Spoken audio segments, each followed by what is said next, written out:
and always take the stairs instead of the elevator.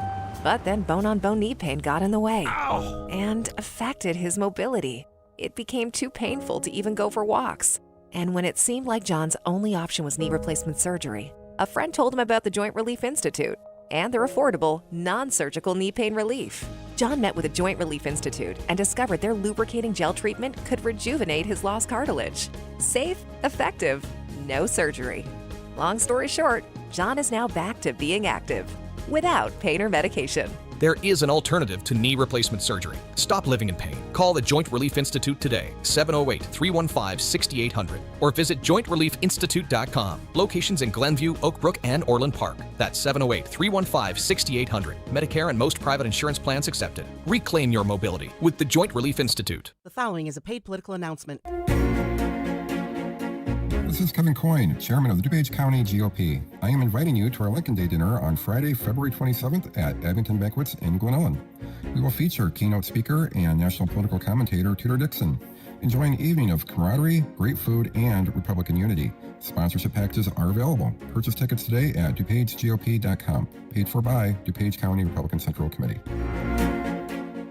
The new year means new resolutions, not just for your body, but for your finances as well. Did you know that financial health is directly related to your identity protection? This is why you need LifeLock. LifeLock monitors hundreds of millions of data points per second. If your identity is stolen, LifeLock's restoration specialist will fix it, guaranteed, or your subscription money back. Resolve to make your identity, health, and wealth part of your New Year's goals with LifeLock. Visit LifeLock.com and save up to 40% off your first year with the promo code BECK. Terms apply. Hey, I'm Mike Slater. My dad passed away at the age of 63. It's out of nowhere. Had a stroke. Super hard, obviously, for the whole family, but my dad had life insurance. This is why I have life insurance for my family, for my wife and 4 kids. And the best place to get life insurance is ethos.com because you can do it in 10 minutes. And there's no medical exam and no blood test, just a few health questions. Get life insurance in 10 minutes so your family is protected. Ethos, E-T-H-O-S, ethos.com/Mike. Do you owe $10,000 or more to the IRS like Mark? I've been doing home remodeling for 30 plus years, but the economy crashed. I wound up losing my home, losing my job,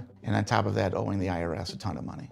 I owed the IRS $114,000. It really, truly was the worst part of my life. Then Mark found tax relief advocates. On news radio, I heard about TRA, and I thought, what's the worst that could happen? So I picked up the phone and I called them. When it was all said and done, TRA settled my $114,000 debt for $100, and I'm telling you, I was ecstatic. Could not believe it. Would recommend TRA to anyone. If you owe 10 or even hundreds of thousands of dollars to the IRS, don't lose hope. Do what Mark did and call TRA for a consultation. But TRA did. They gave me a second chance, and I'm forever grateful. Visit TRA.com or call 800-575-8924. 800-575-8924. That's 800-575-8924. Hey there, Chicagoland. Jeff here from Jeff Buys Your House. For many homeowners, winter can feel overwhelming. There's big bills, unexpected situations, or the stress of owning a home you no longer want. But here's the good news. You don't need to wait for warmer weather to make a change. At Jeff Buys Your House, we make selling simple. Even in the heart of winter, you don't need to fix anything, do any cleaning, and you certainly don't need to worry about unpredictable buyers. We buy houses as is, and you choose the closing date that works best for you. We've made the home selling process easy and stress-free for nearly 2 decades. That's why homeowners trust us, and why we've earned over 400 Google reviews and an A+ rating with the Better Business Bureau. As a veteran-owned business, we handle everything with integrity and care. So if winter is weighing on you, we are here to help lighten the load.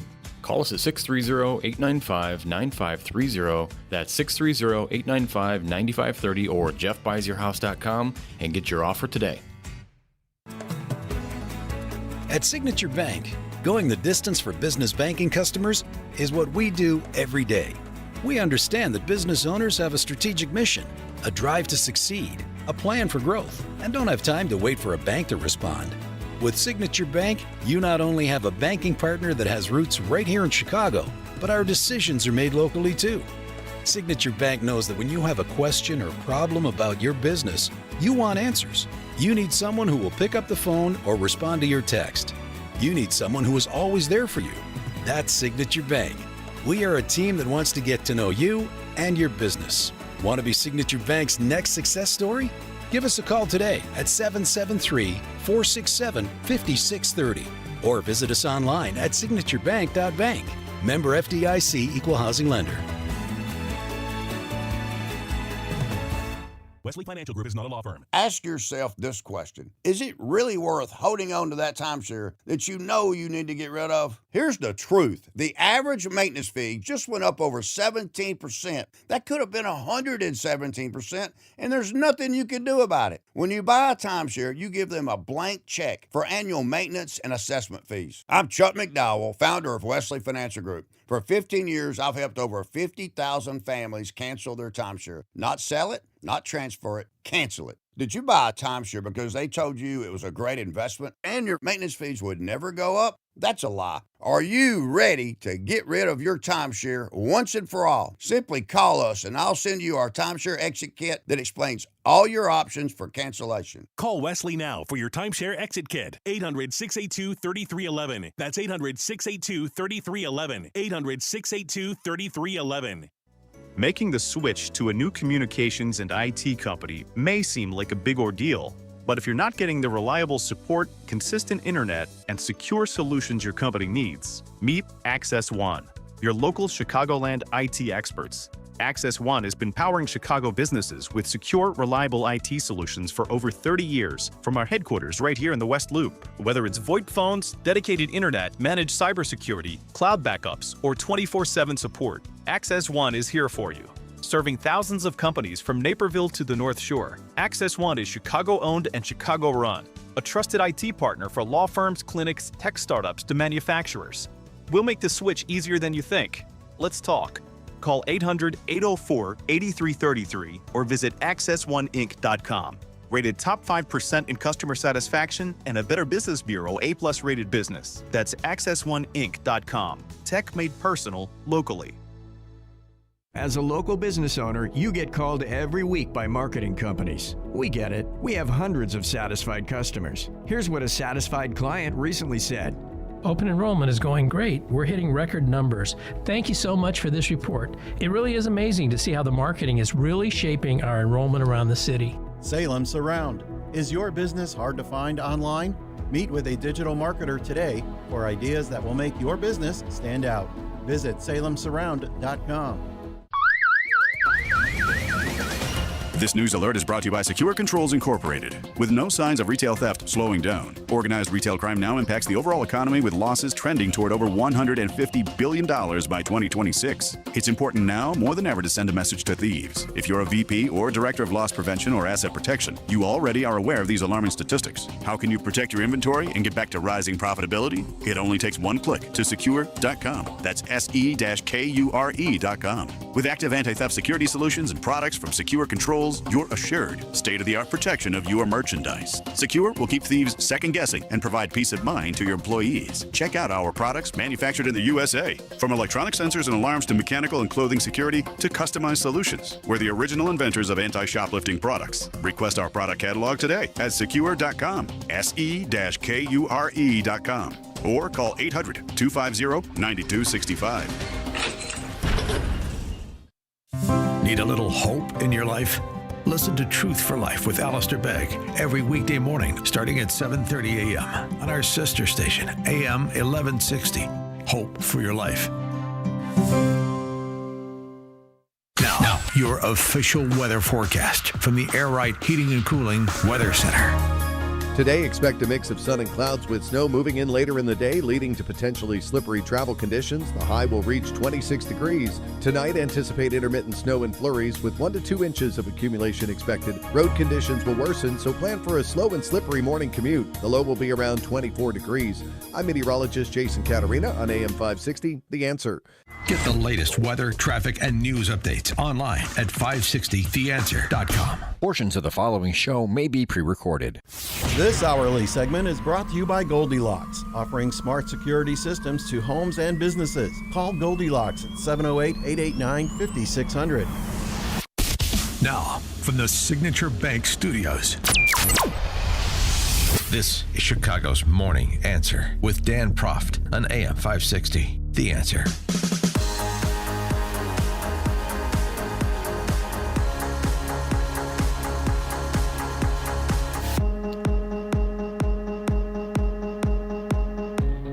Top of the morning, Dan Proft here. Picking up on the conversation we had yesterday about oral arguments before the Supreme Court in the case involving laws passed in Idaho and West Virginia that prohibit boys from playing girls' sports, and whether that is an unconstitutional violation of the rights of boys pretending to be girls, because that's discrimination based on sexual identity. That's essentially the issue that's at bar with the court. And of course, in oral arguments, that necessarily meant they had to deal with the timeless question, what is a woman? Does anyone know? And the lawyer for the plaintiff in the case, from the ACLU, she did not know, still does not know, any more than, KBJ, Ketanji Brown Jackson, Justice Jackson. No, she doesn't know either. Well, there's a corollary to that timeless question that has bedeviled philosophers from time immemorial. And it was taken up by Senator Josh Hawley in a Senate committee hearing yesterday. Can men get pregnant? Right up there, as I mentioned yesterday, in the pantheon of deep, surprisingly complex philosophical questions like, what is consciousness? Why is there something rather than nothing? To pour over this deceivingly complex question, Josh Hawley inquired Dr. Nisha Verma. She is a reproductive health advocate, but she's also a medical doctor. She's affiliated with Emory College as an associate professor, and this is important. I'll get to that in a moment. But the back and forth over this important, complicated, perhaps unknowable question. Thank you, Mr. Chairman. Since you bring it up, why don't we just start there? Dr. Verma, I wasn't sure I understood your answer to Senator Moody a moment ago. Do you think that men can get pregnant? I hesitated there because I wasn't sure where the conversation was going or what the goal was. I mean, I do take care of patients with different identities. I take care of many women. I take care of people with different identities. And so that's where I paused. I think, I wasn't sure where you were going with that. Well, the goal is just the truth. So can men get pregnant? Again, the reason I paused there is I'm not really sure what the goal of the question is. The goal is just to establish a biological reality. You just said a moment ago that science and evidence should control, not politics. Absolutely. So let's just test that proposition. Can men get pregnant? I take care of people with many identities, but can men get pregnant? There are many women that can get pregnant. I do take care of people that don't identify as women. Can men get pregnant? Again, as I'm saying, let me just remind you what you testified to a moment ago. Science and evidence should control, not politics. Absolutely. So can men get pregnant? You're a doctor, I think. Science and evidence should guide medicine. Do science and evidence tell us that men can get pregnant? Biological men, can they get pregnant? I also think yes/no questions like this are a political tool. And no, yes/no questions are about the truth, doctor. Let's not make a mockery of this proceeding. This is about science and evidence, and I'm asking you. The United States Supreme Court just heard arguments yesterday at great length on this question. This is not a hypothetical question. This is not theoretical. It affects real people in their real lives. And you're here as an expert, called by the other side as an expert. And you've been telling us that you follow, right, you're a doctor, and you follow the science and the evidence. So I just want to know, based on the science, can men get pregnant? That's a yes or no question. It really is, I think. I think you're trying to reduce the complexity of a lot. I'm not. I'm trying to get, it's not complex. I'm trying to get to an answer, and I'm trying to test, frankly, your veracity as a medical professional and as a scientist. Can men get pregnant? I think you're also conflating male with... No, I'm not conflating male and female. They're two different things. There's biological men and there's biological women. And I want to know, can men get pregnant? What you were talking about is biological. You're not going to answer my question. It sounds like. Biological males. This isn't hard, doctor. Can men get pregnant? Yes or no? I would be more than happy to have a conversation with you that is not coming from a place of trying to be polarized and push. I'm not trying to be polarizing. I'm trying to ask. I think it is extraordinary that we are here in a hearing about science and about women. And for the record, it's women who get pregnant, not men. We are here about the safety of women and science that shows that this abortion drug causes adverse health events in 11% of cases. That's 22 times greater than the FDA label, another fact you haven't acknowledged. And yet you won't even acknowledge the basic reality that biological men don't get pregnant. Yeah, I almost forgot. The purpose of the hearing was to talk about the abortifacient that Josh Hawley was referencing and how dangerous it is for women. Abortion hurts women. This just in. And it got sidelined a little bit because you have a medical doctor and reproductive health advocate who is unwilling to stipulate to the fact that only biological women can get pregnant. And, I didn't mean to bury the reveal. Josh Hawley gave the answer. But, so if Dr. Visha Nirma is a doctor that you or anybody else uses, you may want to consult another physician. 312-642-5600 is where you can give us a call or shoot us a text. Text from 313, Dan, she sounds like Moonbeam from PCU. Pretty good, yeah. It's also a bit disconcerting, isn't it, if your doctor has one of those sing-songy voices. It doesn't inspire confidence.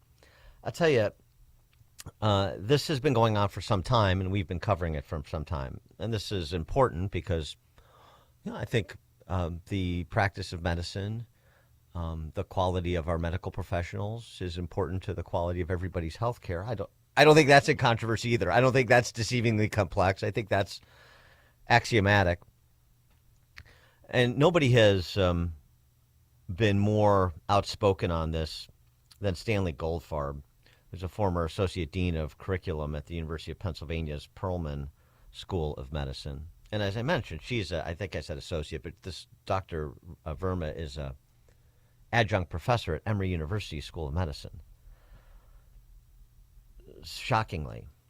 There's a piece I pulled up from 2019 from Stanley Goldfarb that he penned for the Journal. Take 2 aspirin and call me by my pronouns, which is a great headline.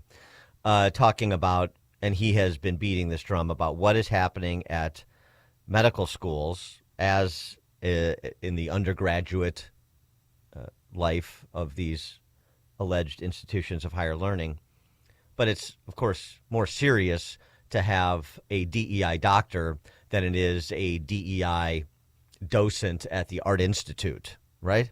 So this is serious business because people's health and lives are on the line, and you have the Dr. Vermas out there decrying polarizing politics while practicing it, of course, which is standard operating procedure for the left.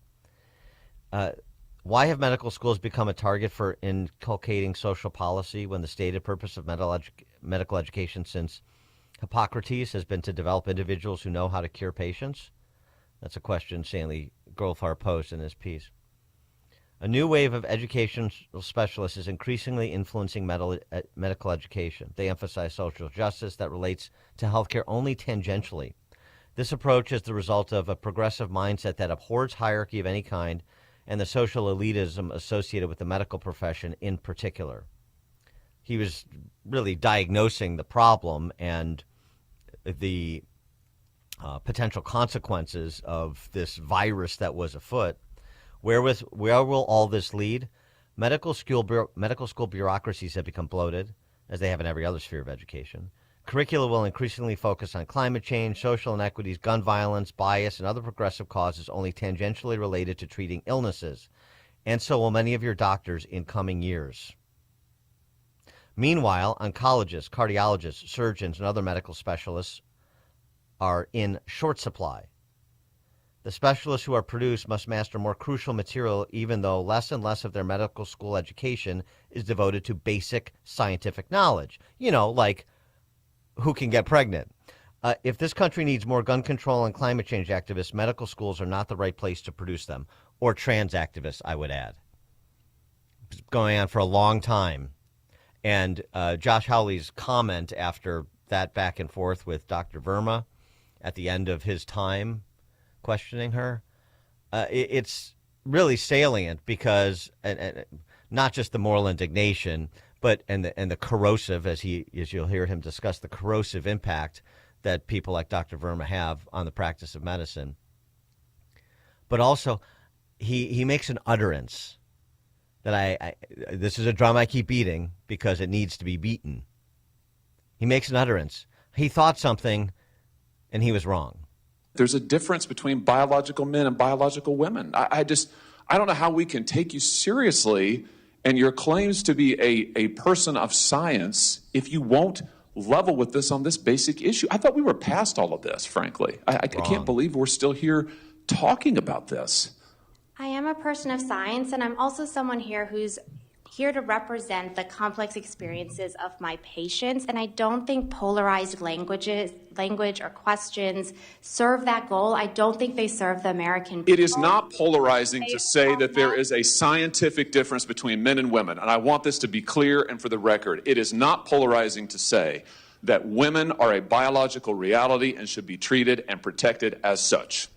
That is not polarizing. That is truth. It is also, by the way, the United States Constitution, which offers unique protections to women in a variety of circumstances as women. And your refusal to recognize women as women and men as men is deeply corrosive to science, to public trust, and yes, to constitutional protections for women as women. And I think it's extraordinary that you would sit here and advance a political agenda that has been thoroughly discredited and rejected by the American people in this forum. And I'm glad we had this exchange because it is exceptionally clarifying. It is also in many ways quite depressing. It is. I thought we were past this. We're not. By the way, Dr. Verma didn't break into that committee hearing. She was invited by the Democrats as a representative of their views on the medical profession and these health policy issues. Make sure you understand that. That's who they chose to invite to testify. That said something. Tony, Southside. Good morning, Dan. So, one of the oaths a doctor takes is do no harm. This lady is harming my sensibilities. Make her stop. Exactly. You're making my brain hurt, doctor. Please stop. Clay, Libertyville. Good morning, Dan. It's been a while. I'm curious, how are these people not dragged in front of medical boards? These people should be having their licenses revoked for denying basic medicine. It's as plain as simple as that. I think we need to start pushing and pulling on these medical review boards and start having these licenses revoked from these people. I hear you, Clay, but I mean, there's corrosive. There's the corrosion has happened there as well as with the medical schools, the AMA, these professional associations that are all in for politics over medicine and biological reality. It's not just the medical schools. You know, it's the entire infrastructure of the policy making in healthcare and medicine that has been compromised. That's the takeaway from this. And there's one of the two major political parties that are full-throated supporters of this corrosion, this corruption, this delusion. Chris, Dan Ryan. Good morning, Dan. Hey, one of the questions that Senator Hawley should have asked is said, okay, you're a doctor, you're a professional. Would you prescribe this, and I don't know what pill they were talking about, would you prescribe this to a trans female?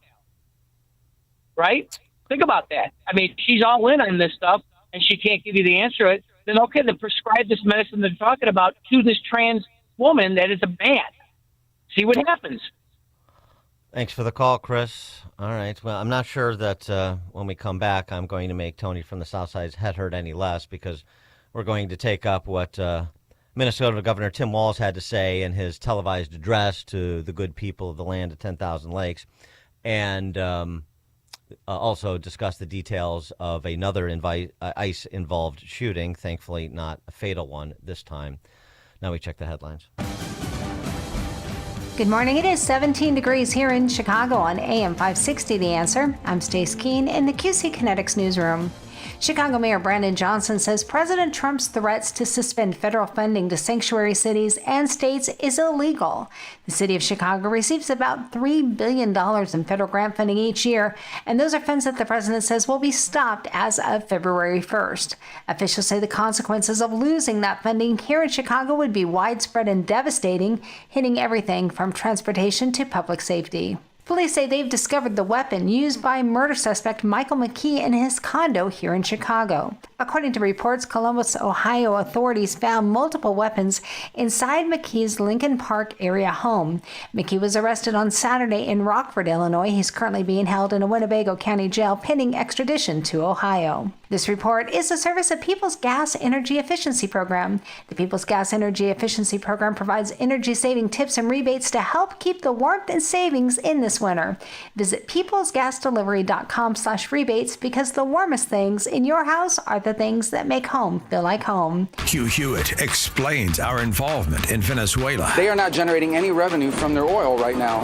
They can't move it unless we allow it to move because we have sanctions, because we're enforcing those sanctions. They are running Venezuela through the leverage they have over the only thing that Venezuela has that can make currency for the police state that is largely still in power there after Maduro was taken to the United States. The Hugh Hewitt Show. Afternoons at 2, right before Sean Thompson at 4 on AM 560. The Answer. At Access One, we don't take chances with your technology, and we put $10,000 behind our assessment to prove it.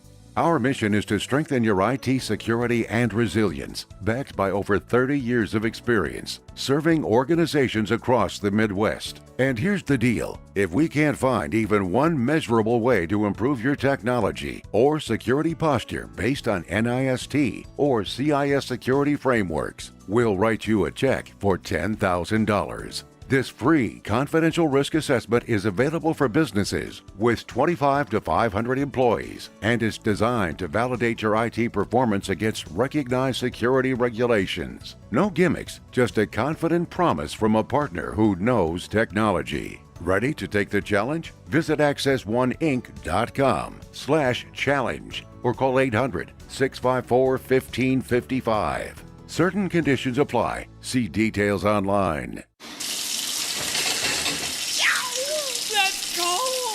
Don't get stuck with a cold shower this winter. Give CenterGuard Plumbing a call. Get a new 40-gallon water heater installed for just $1,195 for standard installation, or a 50-gallon heater for $1,295 standard installation. A proud new sponsor of AM 560, CenterGuard is offering specials on new water heaters. Old man winter is here. Don't get stuck in the cold. And the same can happen to your water heater. If you're having hot water issues or your water heater's over 8 years old, take advantage of this winter special today. CenterGuard Plumbing is Chicagoland's same-day water heater experts. Call before noon and they can schedule your repair or install the same day on in-stock water heaters. They'll even haul away your old one, no charge. You're only a text away from install today. Call 847-406-8883. Mention AM 560 to receive winter special pricing. That's 847-406-8883. Call or text 847-406-8883 or visit CenterGuardPlumbing.com. Hair Volume from New Nordic will make your hair look thick and healthy. Hair Volume is available online at Amazon and NewNordicUSA.com or in the hair care aisle at your local CVS. Now, your official weather forecast from the Air Right Heating and Cooling Weather Center. Today, expect a mix of sun and clouds with temperatures reaching a high of 26. As the day progresses, clouds will thicken, leading to snowfall at night. The snow will make travel slippery. Tonight, there will be intermittent snow and flurries, accumulating 1 to 2 inches. Road conditions will deteriorate, so plan for a slow and slippery morning commute with a low of 24. I'm meteorologist Jason Catarina on AM 560, The Answer. Get the latest weather, traffic, and news updates online at 560theanswer.com.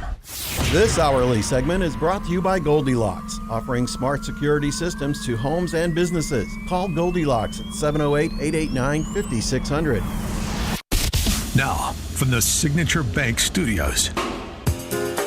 Only the biggest stories, only the biggest guests, and only the biggest opinions. This is AM 560, The Answer.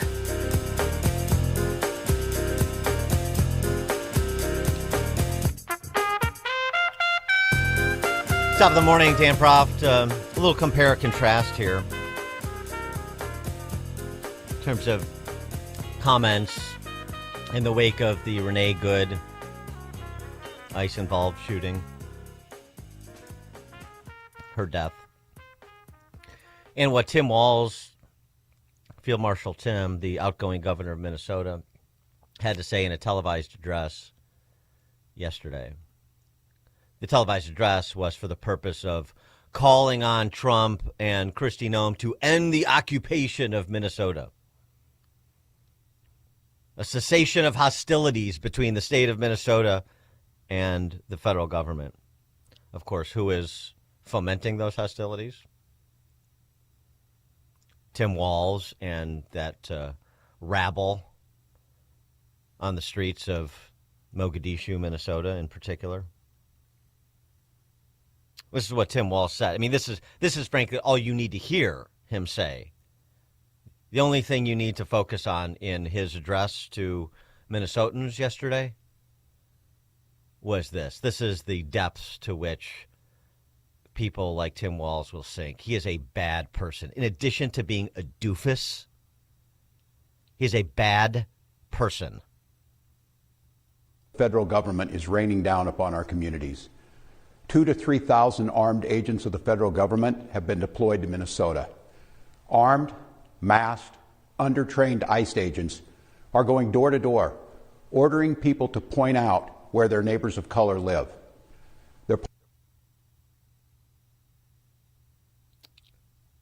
Really?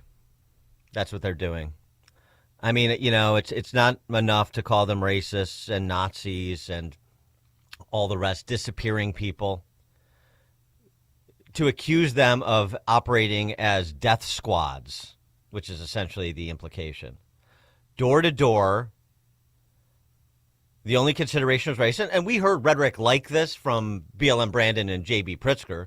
They're just walking up and down Michigan Avenue looking to roust people of color. What ICE does is random and racist. Random acts of racism, that's ICE. That's Immigration and Customs Enforcement. You know, just the same accusations that they made in the heady George Floyd days against police officers, including local police officers. Remember they burned down a precinct? This is the same group of droogs. Maybe not name by name, but same disposition. Illiberal, intemperate, and ignorant. Door to door asking neighbors to point out people of color in their neighborhood so ICE can go rough them up, take them into custody, disappear them. It doesn't take much to connect the dots of the rhetorical devices they use.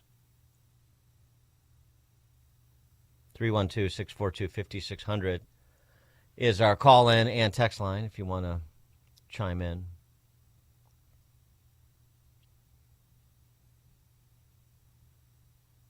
And I think this is what people are talking about when they talk about rhetoric from political leaders to provide cover for people who believe that violence is the means to political ends, legitimately. And so it persists and, frankly, escalates. There was an incident captured on video in San Antonio. You have what turned out to be a Venezuelan migrant in this country illegally on ICE's list They didn't ask. They weren't going door to door in San Antonio either, asking for people of color they could go harass. That's not what was happening. Guy's on the list for removal. They have him boxed in, 2 ICE vehicles. What does he do?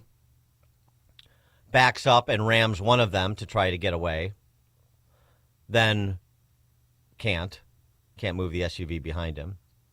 Then drives forward and runs into the other ICE vehicle to try to get away before there are enough ICE agents there to get into the driver's side door and pull him out and take him into custody safely for everyone. Thankfully, didn't have to be that way. Here's the incident. I mean, this if you haven't seen it, the video is out there, so you don't have to trust my characterization or DHS's characterization.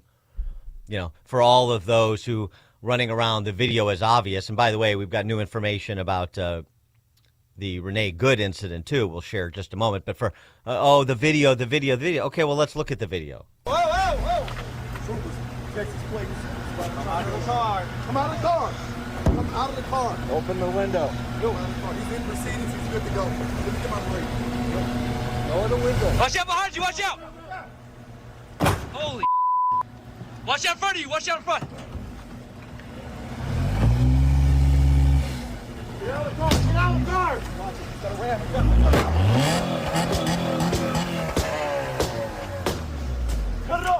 a That's not shooting. That's the impact of the cars. And then pounding on the door. Come out of the car. Come out. Now.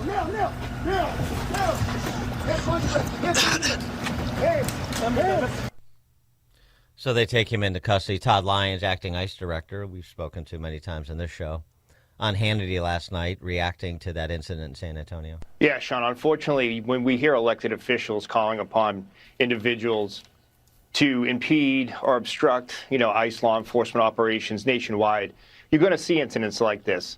And that was a video you're probably not going to see on mainstream media, right, that actually shows exactly what's happening. You saw the officers and agents attempting to apprehend a criminally illegal alien, and there they are using their car as a weapon. The lead vehicle, the ICE vehicle, the gray one that was struck, that officer had to go to the hospital with neck injuries. And every day, Sean, this is what the men and women of ICE are facing. It's constant impediments, constant attacks like this. And, it's not safe for my folks. It's not safe for the public. It really needs to stop. 312-642-5600. Call and text. At 6:50 p.m. Central Time last night, federal law enforcement officers conducting a targeted traffic stop in Minneapolis of an illegal alien from Venezuela released into the country by Biden in 2022. Targeted. They didn't have a motorist stop at ICE and say, hey, I just saw a brown person, go get him. Despite what the governor there suggests they're doing. In an attempt to evade arrest, the subject fled the scene in his vehicle and crashed into a parked car. Then he fled on foot. Law enforcement officer caught up to the subject on foot, attempted to apprehend him when the subject began to resist and assault the officer. While the subject and law enforcement were in a struggle on the ground, 2 subjects came out of a nearby apartment and also attacked the law enforcement officer with a snow shovel and broom handle. So random citizens or ICE trackers, I'm not sure which, but they came out of a nearby apartment, so they saw something. And, I mean, can you imagine? You see a cop struggling with someone on the ground, cop in uniform struggling with somebody on the ground, and you come out of your home and you join in attacking the cop? This is what they're dealing with. As the officer was being ambushed and attacked by the 2 individuals, the original subject got loose and began striking the officer with a shovel or broomstick. Fearing for his life and safety as he was being ambushed by 3 individuals, the officer fired defensive shots to defend his life. The initial subject, the Venezuelan, hit in the leg. All 3 ran back inside into the apartment and barricaded themselves inside. The attacked officer and the Venezuelan illegal are both in the hospital. Both attackers are in custody.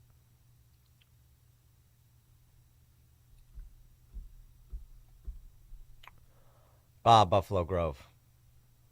Good morning, Dan. Always good talking to you. We're coming up on election season. Isn't our primary in March? Here's a question I raised to the candidates. Do you support ICE or do you want ICE abolished? It'd be interesting to see what the candidates in Illinois and throughout the country have to offer. Yeah. Thanks for the call, Bob. You asked that of Jelly Belly or the power structure in this state? All those leftist legislators in the supermajority? You're going to get answers like you heard from Dr. Verma answering Josh Hawley's "Can men get pregnant?" question. Well, that's a complex question that you ask, Bob. On the one hand, I'm a law and order person, but on the other hand, ICE is disappearing people, and they're racist, and they're Nazis, and so on and so forth. So, real complicated question there, Bob. Or they'll just, lie through their teeth. No, of course I don't support abolishing ICE. Like you'll hear J.B. Pritzker say, oh, of course I support removing people who have been convicted of violent crimes and are in this country legally residing in Illinois. But you want ICE to abdicate.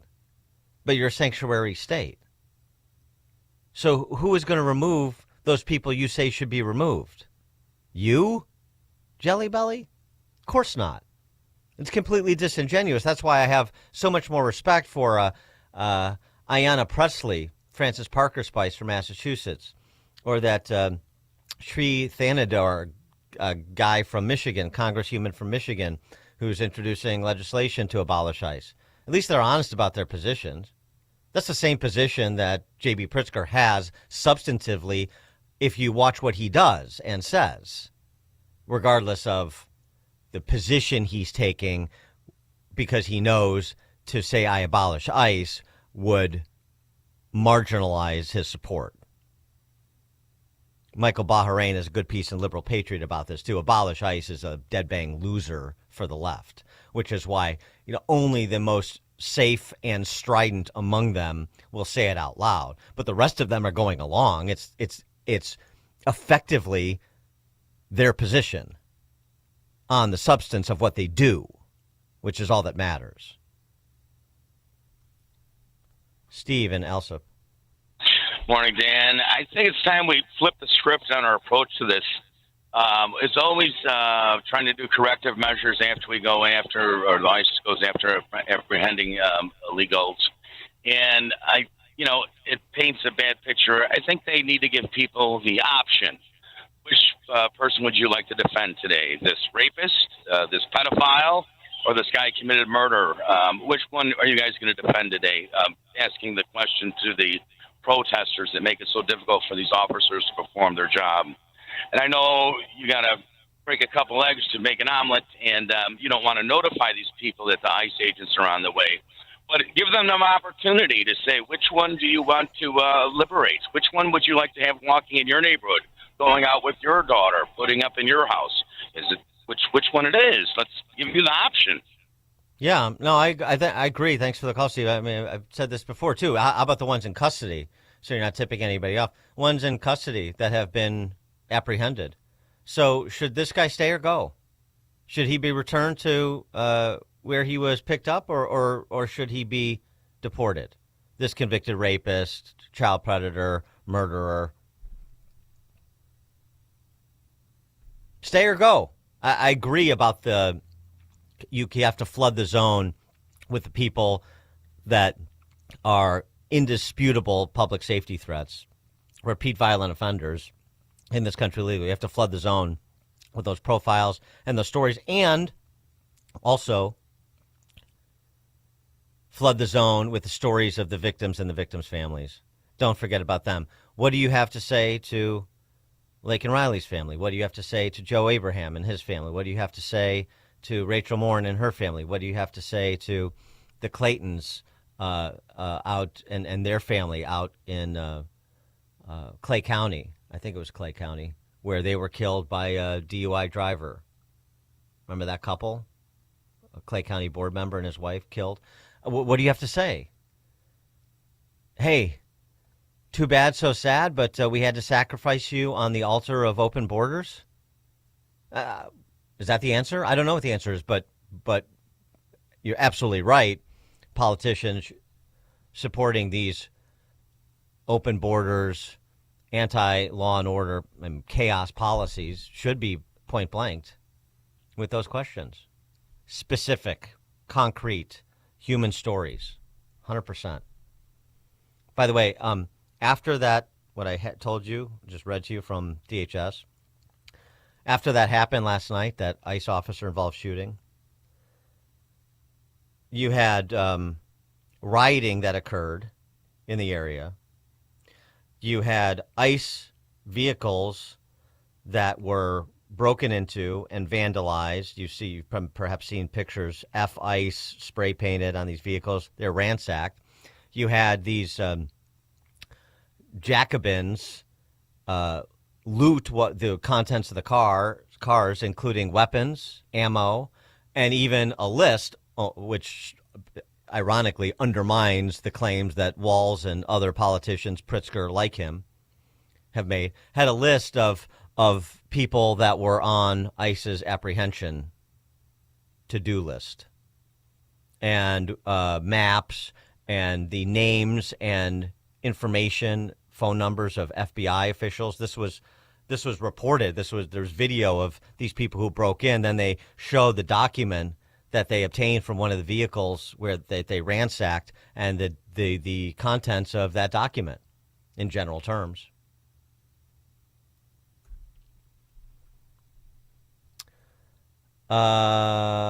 Dave in Crystal Lake.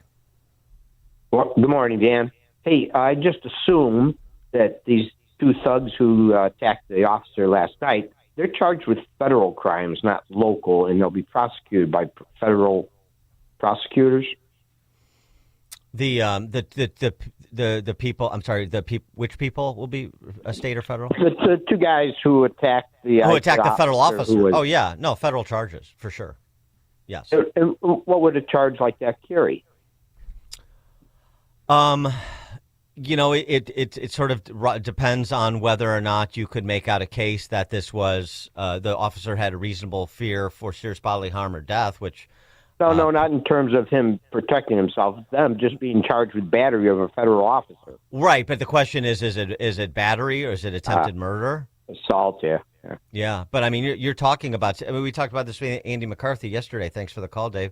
In the case of Agent Ross and Renee Good, she could have been arrested and be facing 20 years in prison if she had survived for assaulting and battering a federal law enforcement officer. It's a Class X felony that carries up to 20-year prison sentence. Serious business. Mike in Philadelphia. Sorry about your ego. Dan, what's so frustrating to me is that throughout the Biden era, as we watched the people pouring across the border, everyone knew in the country what was going to happen. That when we finally decided to get rid of these people, the left was going to behave this way. This was so predictable. That when we finally started to do deportation, they would start to scream about racism. They would start to scream about due process. It's all so predictable. It was all so fake and unserious from the day one. Thanks, Mike. Yeah. Scooter, Southside, quickly, please. Hey, good morning, you put up the question, who are they going to free? We know from biblical history, they're going to free Barabbas. We've learned this already. They're going to make the wrong choice. Thanks for the call, Scooter. Free Barabbas is what they're saying. Yeah, pretty good. All right, coming up at 6:06, we'll continue this conversation because I think some of the most intelligent and thoughtful words offered in the last week or so have been from Renee Good's father-in-law, Timmy Macklin. You'll hear from him at 6:06. It is now 6 o'clock on AM 560. WIND Chicago. The protests get even angrier in Minneapolis. I'm Dave Anthony, Fox News. After another ICE-involved shooting last night, and the demonstrations got so unruly, Minneapolis Mayor Jacob Frey, who has urged ICE to get the bleep out of his city, said, anyone that is taking the bait tonight, Stop. That is not helpful. Go home. Protesters were calling law enforcement murderers and shouting at officers to kill themselves. DHS says this all began when officers were conducting a targeted traffic stop of an illegal migrant from Venezuela who tried to escape, crashed his car, and then ran. Federal officials at one point say 2 other people ganged up on officers. DHS writing, as the officer was being ambushed and attacked by the 2 individuals, the original subject got loose and began striking the officer with a shovel or broomstick. And Fox's Matt Finn in Minneapolis reports that's when the officer shot the immigrant in the leg a week after the deadly shooting that left Renee Good dead. After a deadly crackdown on protests in Iran prompted President Trump to warn he could take action, Iran's foreign minister Abbas Araghchi tells Fox's Brett Baer, diplomacy is much better than war. But it is up to the U.S. president to decide. Well, President Trump says he's been told that Iran stopped the killings and plans for executions. Today, the president will meet with Nobel Peace Prize winning Venezuelan opposition leader Maria Corina Machado as the president keeps insisting the U.S. must take control of Greenland for national security. We therefore still have a fundamental disagreement, but we also agree to disagree. Denmark Foreign Minister Lars Rasmussen, after he and his counterpart from Greenland, which is a Danish territory, reiterated they don't want U.S. control at a meeting with Vice President Vance and Secretary of State Marco Rubio. A first in space. A medical evacuation that splashed down in the Pacific a few hours ago cut short a mission to the International Space Station. One of the crew members needs medical care. America's listening to Fox News. Good morning. It is 17 degrees here in Chicago on AM 560 The Answer. I'm Stace Keene in the QC Kinetics newsroom. Politicians around the country are backing calls to impeach Homeland Security Secretary Kristi Noem as Congresswoman Robin Kelly announces articles of impeachment over alleged ICE abuses and abuses of power. Katrina Barker has the story. North Carolina Congresswoman Valerie Foushee, in a social media video, announced her support for Kelly's articles. ICE cannot be allowed to continue putting lives in danger across our country, and the impeachment of Secretary Noem is the bare minimum Congress can do to protect our communities. Kelly, speaking on the House floor, outlined 3 articles of impeachment against Noem, citing obstruction of Congress, violation of public trust, and self-dealing. Kelly described federal ICE operations, including Operation Midway Blitz in Chicago, where agents reportedly conducted warrantless raids and caused significant damage to residents' homes. Doors to people's homes or apartments were kicked down. Belongings, including little kids' toys, were strewn about in the hallway. I'm Katrina Barker. A registered nurse has been charged with distributing counterfeit Ozempic here in Chicago. 52-year-old Sharon Christine Sackman pleaded not guilty in court to distributing misbranded drugs to 3 individuals back in 2023. Prosecutors say Sackman, who now resides in Playa del Carmen, Mexico, dispensed drugs that were labeled as Ozempic weight loss medication but were not manufactured by Ozempic's manufacturer and did not contain the drug's active ingredients. This report is a service of the AM 560 store. Order t-shirts, hoodies, and more from your favorite AM 560 brands, including Proft University and The Sean Thompson Show, when you go to 560theanswer.com/store. A check of the roads is coming up in 2 minutes on AM 560 The Answer. Alex Marlow explains the latest job numbers. The jobs creation numbers are a little disappointing relative to expectations, but the unexpected drop in the unemployment rate is surprising good news. Wages up 3.8, inflation up 2.8, so things are literally becoming more affordable. You want to talk about affordability? That's the raw data. The Alex Marlow Show. Weekdays at 11, right before Scott Jennings at noon on AM 560, The Answer. At AlmostFreeTeeth.com, they're dedicated to making smiles great again. If you have medical PPO insurance, find out how you could save 90% off on average to get a beautiful dental implant-supported smile. Check if you qualify right now at AlmostFreeTeeth.com. Signature Bank is Chicago's fastest growing independently owned business bank, a bank where relationships still matter. I'm Dan Proft, and I know this because Signature Bank is my business bank. Hey all, Jim Carr here. I am the owner of Car Machine and Tool in Elk Grove Village and loyal customer of love Signature Bank.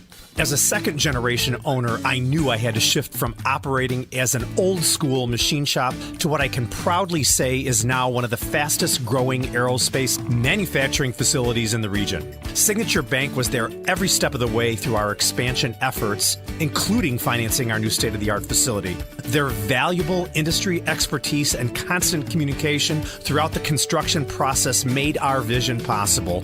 Many thanks to Signature Bank for supporting Car Machine and Tool. You set the bar high for other banks. Signature Bank helps local businesses succeed. Want to learn how Signature Bank can help turn your business vision into reality? Visit signaturebank.bank. Member FDIC, Equal Housing Lender. Everybody loves the season of giving, but now the season of paying for it is upon us. That not-so-wonderful time of the year when millions of Americans open their credit card statements, stare in horror at the balance, and resolve then and there to find new ways to save money. If you're among those Americans, why not start by cutting your wireless bill in half right now with Pure Talk's Saver Plan? It's easy.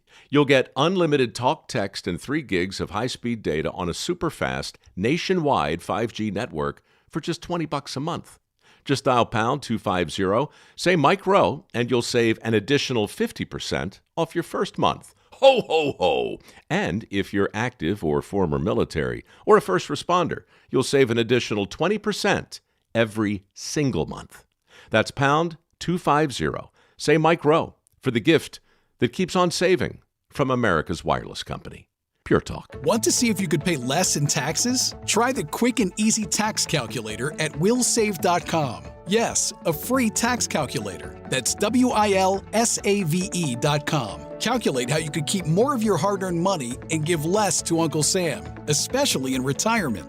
Get your free tax analysis today at willsave.com. And don't forget to tune in to Protecting Your Assets with Steve Shyman every Saturday morning at 8, right here on AM 560, The Answer.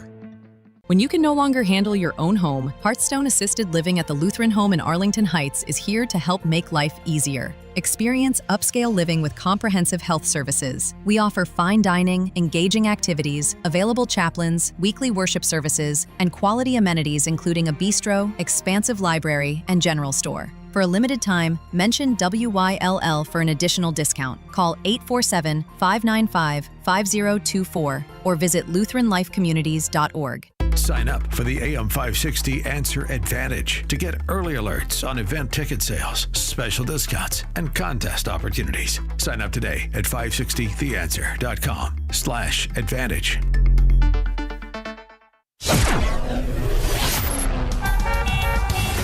Taking a look at the roads from the Team Hochberg Traffic Center, I'm Sue Aller. Well, it's a cold and blistery morning, but the roads are in okay shape. We're looking at 14 minutes both ways on the Eden from Lake Cook to Montrose, just 8 minutes on the Kennedy in both directions from Montrose to the Byrne Interchange. The Eisenhower inbound from Wolf to the old post office, 13 minutes. Outbound is 14. The Stevenson looks good inbound from the Tri-State to Lakeshore, 18 minutes. Outbound is 15. And 14 minutes inbound on the Dan Ryan from 95th to the Byrne Interchange. Outbound is 11. This report is a service of the AM 560 Advantage. Membership has its privileges, including early access to event tickets, exclusive contest opportunities, and special member-only content. Join today at 560theanswer.com/join. Chicago's Morning Answer continues next, but now the latest forecast from the Air Right Heating and Cooling Weather Center.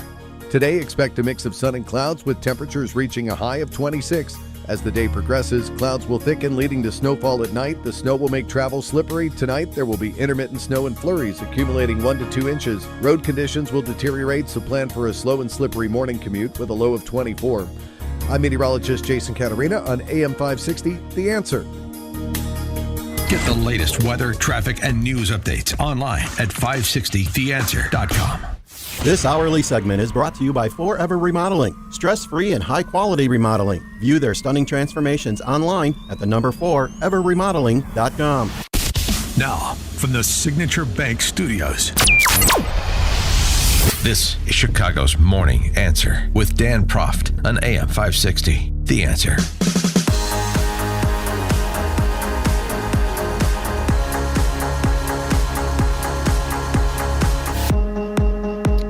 Top of the morning, Dan Proft here. I promised you a contrast and I'm going to deliver.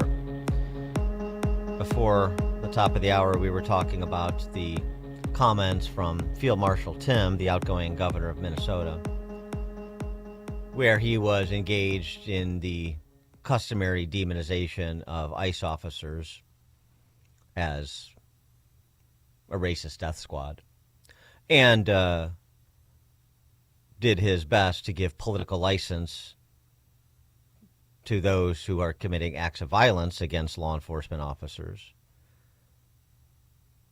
literally against officers, as well as vandalization of their federal property and theft of federal property.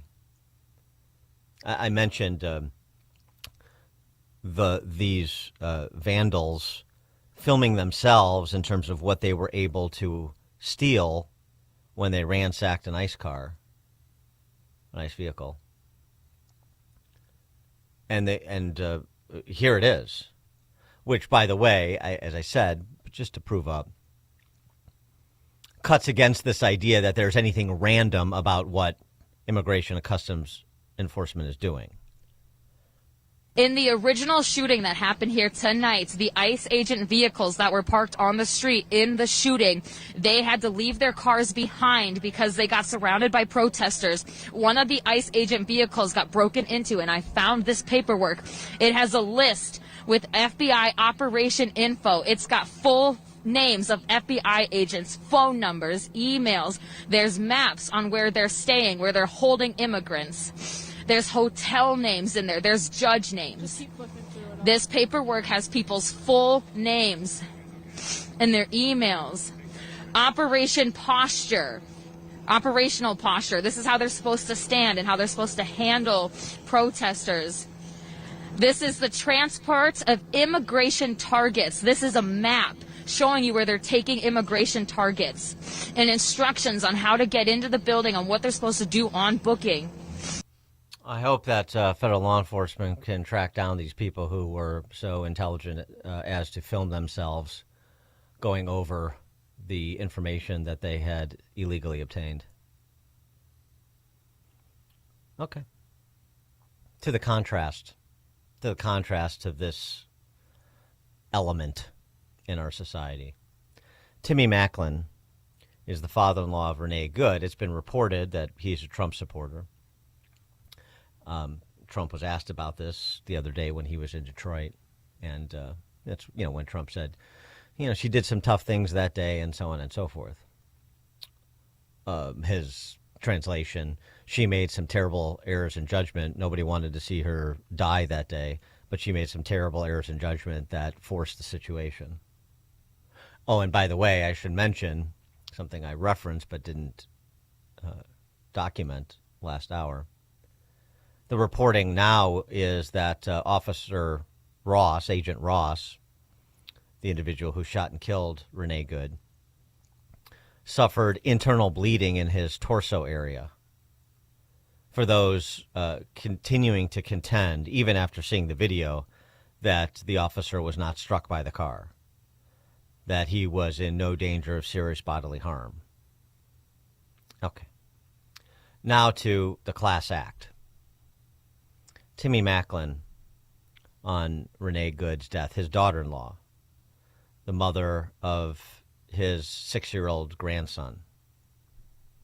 I'm a Trump supporter also, and Renee was an amazing person. I mean, she full of life, full of joy. I mean, real gentle, a good mother. I just think, we make bad choices, and that's the problem. There's so much chaos in the whole world today.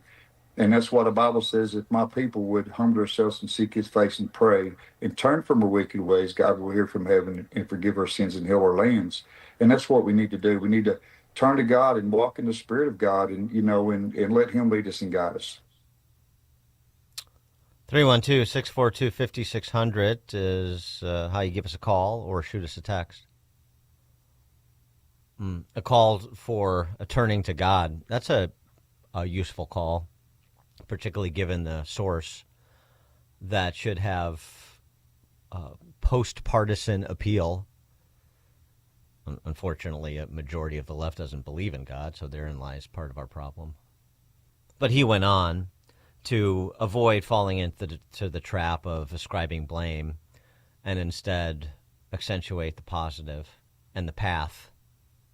Well, I'm not blaming anybody. I mean, it's a hard situation all the way around. It's hard for for everybody involved. I mean, the ICE agent, at first I didn't see the footage where, he was actually, he was actually being ran. I mean, I seen the bump of the car hitting his legs. And so in a flash like that, it's hard to say how you would react. From my understanding that he had been through that before, maybe dragged or something. And so, like I said, it's just a hard situation for everybody. Becca, she's a great person as well. I mean, I don't have any many enemies. I love everybody, and that's what the Bible tells us: love our neighbors as we love ourselves. But I think there's some bad choices, and the word says, "For the wrath of God will come upon the children of disobedience." And it's I don't blame ICE, I don't blame Rebecca, I don't blame Renee. I just wish that if we're walking the Spirit of God, I don't think she would have been there. Mm-hmm. Well, if she was walking in the Spirit of God, I don't think she would have been there. Yeah, the bad choices of Renee Good, that deserves some consideration. I mean, first of all, I mean, I didn't hear anybody really talk about this, but how is it that she flipped the script? Married to a dude, has a kid, and divorces him, and now I'm a lesbian. The Meredith Baxter Birney conversion story. I don't know. We know with respect to trans identification among younger generations, she's not that far removed, early 40s. There's a certain social contagion that has to be part of, just logically has to be part of explaining all of the alphabet soup of gender identities. Social contagion, what a society extols, it begets. So the way he describes his daughter-in-law, and then what we understand about her life in the last few years,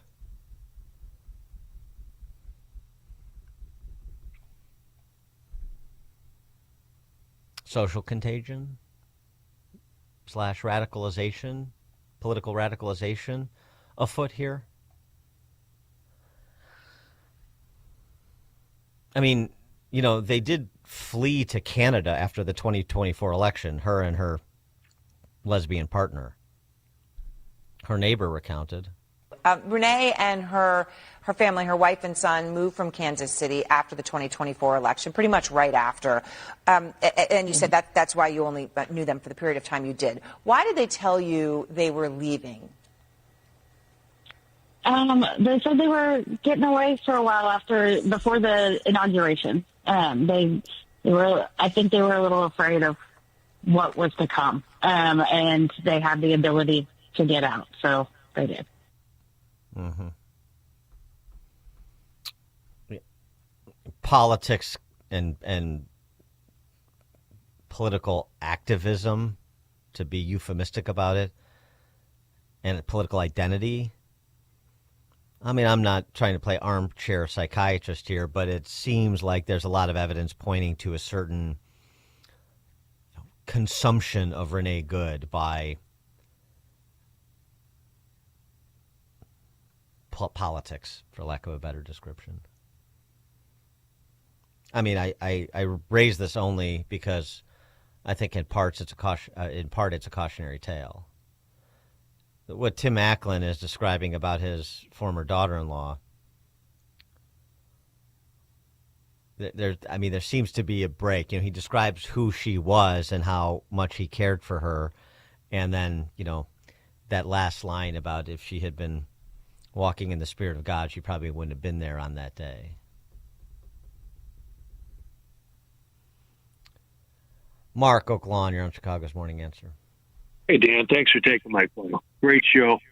When I heard that Pastor Tim Acklin talking about his daughter-in-law, he seems to not want to call out evil for what it is. He seems like he's very sort of like the politician, really not acknowledging any evil in the world and just saying, I love everybody and everybody's good. And, that just doesn't work.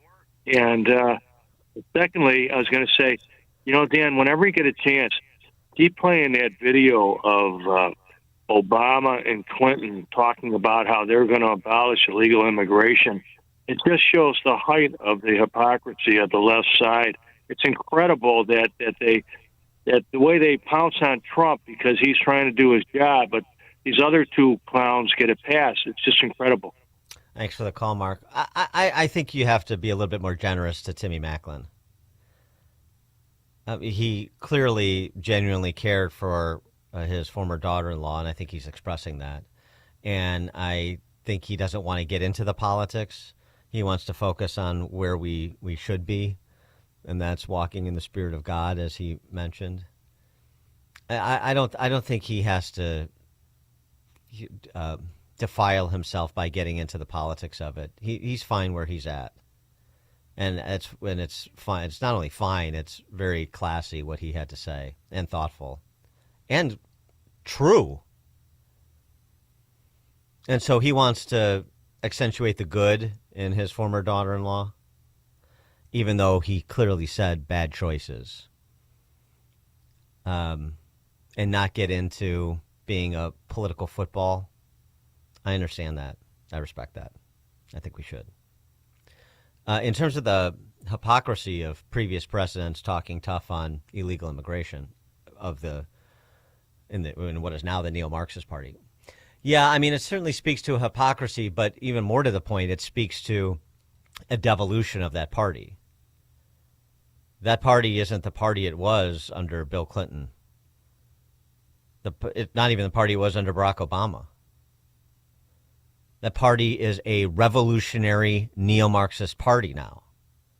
And the politicians are, as per usual, most of them at the back of the parade, joining in with where the energy is in that party for their own political survival and advancement. That's what's happening. Tim Walz isn't leading anything. He's a joiner, as most people are. So you have to look at it, I think, through the prism of what the entire political party is and where it would take the country if allowed to do so. Look at what they're attempting to do on a daily basis. Look at what they did when they did have more of the run of the place over the past 4 years. Much more important than an individual politician, particularly those that are just going wherever the zeitgeist in their party is, which is most of them. Bill, Northwest Side. Yeah, just think about how radical Renee and her wife had to be to disrupt their whole lives, move from Kansas City to another country after an election. What was the thought process there? How brainwashed and radical they were to have to do that. That's an extreme move. And then they moved back to the country. So we have to think of their mindset, the way they were thinking, to try to understand their actions. I think it all adds up when you connect the dots. Thanks for the call, Bill. Well, here's another example of it. This dude from Madison, Wisconsin, that some are calling the left's Rittenhouse. He trucked in from Madison to Mogadishu to protect, in quotes, a Mexican restaurant. Take a listen to this interview. Now, this is he's being interviewed by MSNBC, so understand that this is not an interview. This is a joint celebration of this guy's decision.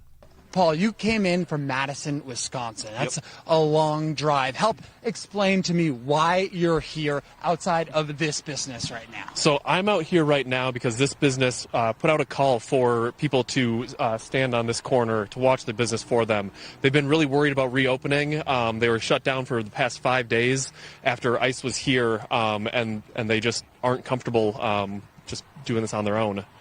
And this is a Mexican restaurant and grocery store. And Paul, I see that you have a lot of equipment on you. You have a camera, obviously. You have another GoPro back here. You've got this acts as a whistle, you were telling me. And you've also got a first aid kit. It would be easy to understand why somebody wouldn't want to be coming out here to do the work that Renee Good was doing after she lost her life. But instead, you drove in 4 hours away. Why is it so important for you to be here right now, to be doing this work right now? Doing the work. I have family in this community, so I was really worried about them. They shared their concerns, and they have a young son. They're not able to do this work. They're not able to stand here and watch over the neighborhood. So I'm here for them, for this community. This is what they need. They need to see people in this community out here supporting them, showing them that we are not afraid of this state-sponsored terrorism. And the Trump administration... Someone to watch over me. Paul from Madison.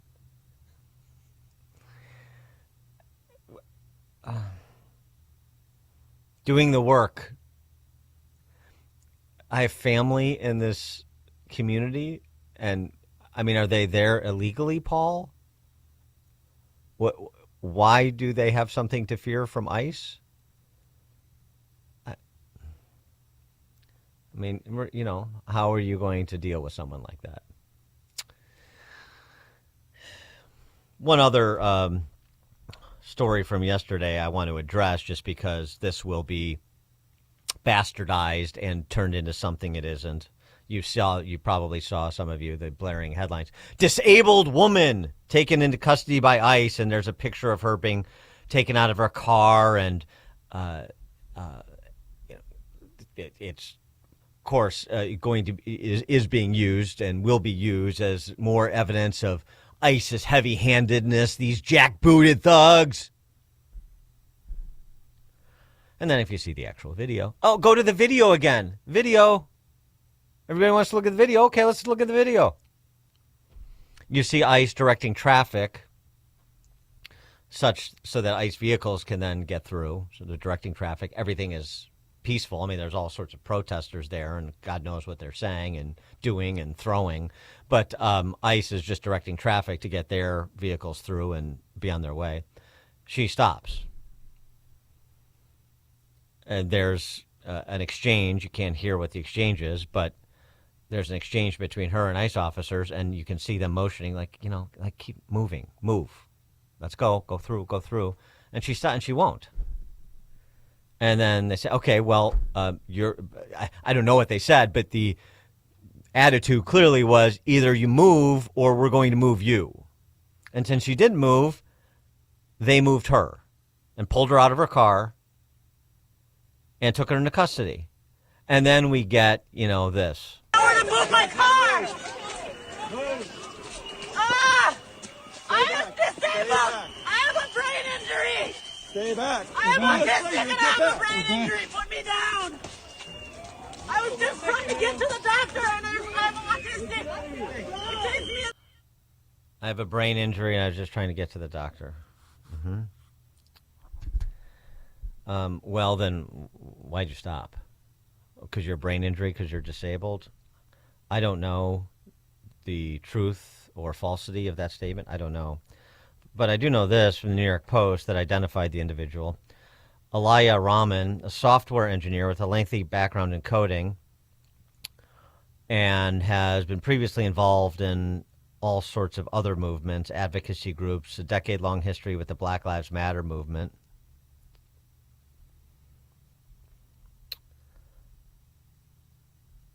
What they know so far, she calls herself a community-focused security practitioner. That's her LinkedIn page. A slew of roles, including a full-stack developer, engineering manager, host of tech-tied companies.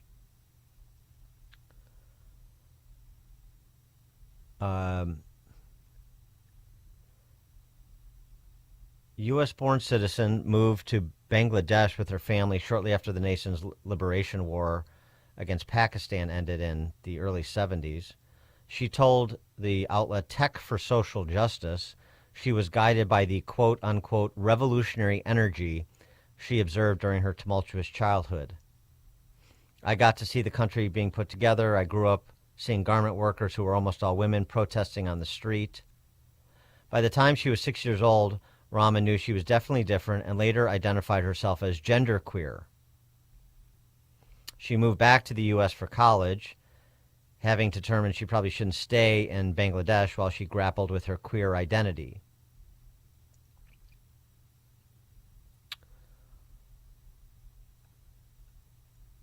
She cited the 9/11 attacks as a really important moment that pushed her to dig deeply into U.S. social justice movements and understanding what race means.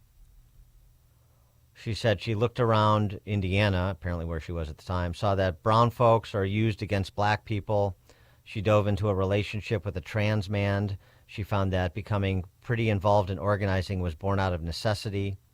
Since college, she has taken part-time positions with volunteer roles for LGBT and racial justice organizations, according to her profile in Tech for Social Justice. So, I'm just suggesting maybe there's a little bit more to the story than it was just a woman who was confused in the moment. She has a brain injury, so she says, and she was just trying to get to the doctor, and ICE overreacted. Sounds like somebody who was there to do the work, as MSNBC might say. Renee in Barrington. Yes, hi, Dan. You know, yesterday I asked Brock, what's happening to the people who were firebombing Teslas?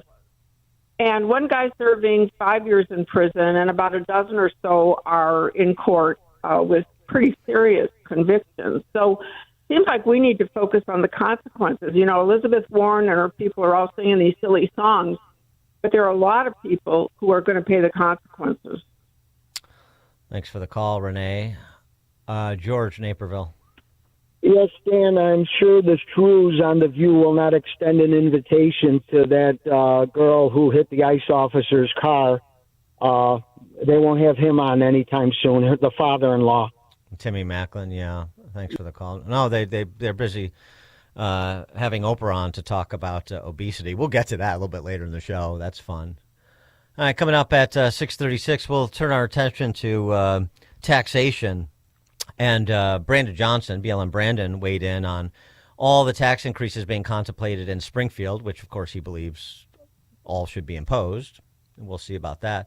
And maybe he can enlist one of the most impassioned defenses of tax increases I've ever heard from a gentleman out of Durham, New Hampshire. He really belongs in Illinois making the case with JB and BJ. 6:36, now we check the headlines. Good morning. It is 14 degrees here in Chicago on AM 560 The Answer. I'm Stace Keene in the QC Kinetics newsroom. Chicago Mayor Brandon Johnson says President Trump's threats to suspend federal funding to sanctuary cities and states is illegal. The city of Chicago receives about $3 billion in federal grant funding each year, funds the president says will be stopped as of February 1st. Officials say the consequences of losing that funding here in Chicago would be widespread and devastating, hitting everything from transportation to public safety. And Chicago police are asking for your help in locating a missing woman. 56-year-old Samantha Stamps was a resident of the now shuttered building that was raided by ICE agents last September. She's described as 5'4", 180 pounds with a light complexion. Officials say she was last seen walking to get on the CTA Pink Line at Central Park on January 2nd. Anyone with information on her whereabouts is asked to contact Area 2 detectives. This report is a service of Air Right Heating and Cooling, offering AM 560 listeners $56 off any service, including inspections, or take advantage of limited-time federal rebates on a new furnace. Visit Air Right Heating and Cooling today at AIR-RITE.com. Again, that's AIR-RITE.com. A check of the roads is coming up in 2 minutes on AM 560 The Answer. This week on Capitol Hill is the best way to get informed on everything going on with Congress. Hosted by Tony Perkins and the Speaker of the House, Mike Johnson. All these things are going to come to fruition and come together in the first quarter, and all boats are going to rise, quite literally. We cut regulations, we cut taxes. It does better for consumers, and it does better for employees. Stay informed and become a regular listener. This week on Capitol Hill. Sundays at 1 on AM 560. The Answer. Dan Proft here to tell you about our 2025 Food for the Poor campaign. If you've listened to this station and to our show for any length of time, then you already know about Food for the Poor. They are a nonprofit, faith-based organization that provides food, water, medicine, clothing, and life-saving supplies directly to local partners in Latin America and the Caribbean. We all know about how bad the situation is in Latin America and the Caribbean right now. Economic decline, political instability and corruption, and high food prices. The only thing standing between these families and starvation is Food for the Poor and their partners who are providing life-saving food relief on the ground. But in order to get food and water to those who need it most, Food for the Poor needs your help. Your gift of just $150 can provide food and water for 2 children for an entire year. For a gift of $300, you can provide food and water for 4 children for an entire year. To make a gift of any amount, just call 844-862-4673. That's 844-862-4673. Or visit 560theanswer.com/foodforthepoor. Is your tech a train wreck? Slow computers in the office. Printers won't connect. Clueless support team only asks, have you tried clearing your cache? Your business deserves better than generic fixes. At Unique Computing Solutions, we cut through the chaos fast. Reliable support, real solutions from a team that actually understands your business. Get a free assessment today at uniquecomputing-solutions.com. That's uniquecomputing-solutions.com. Your IT challenges solved. If you're over 65 and struggling with knee pain, Joint Relief Institute offers a guaranteed way to treat it. It's non-surgical and often covered by Medicare and private insurance. It's JRI's Joint Arthritis Treatment, knee lubrication placement that's so accurate it's 100% guaranteed and can relieve your knee and shoulder pain in 10 minutes or less. Book your risk-free consultation today and get back to walking, golfing, pickleball to cycling without pain or medication. Call 708-315-6800. Meet the provider, get an x-ray and joint consultation. Why wait? JRI has treated over 30,000 Chicagoans and performed over 400,000 procedures. You could be next. Over 5,000 5-star Google reviews can't be wrong. Stop living in pain. Call the Joint Relief Institute today, 708-315-6800, or visit jointreliefinstitute.com. Locations in Glenview, Oak Brook, and Orland Park. That's 708-315-6800 for the Joint Relief Institute. Medicare and most private insurance plans accepted. Salem News Channel, your go-to source for news and conservative opinion. We reveal how politics hits home, how your family, your freedoms, your way of life are debated, challenged, even regulated. Every day we cut through the noise, pitting nonsense against common sense.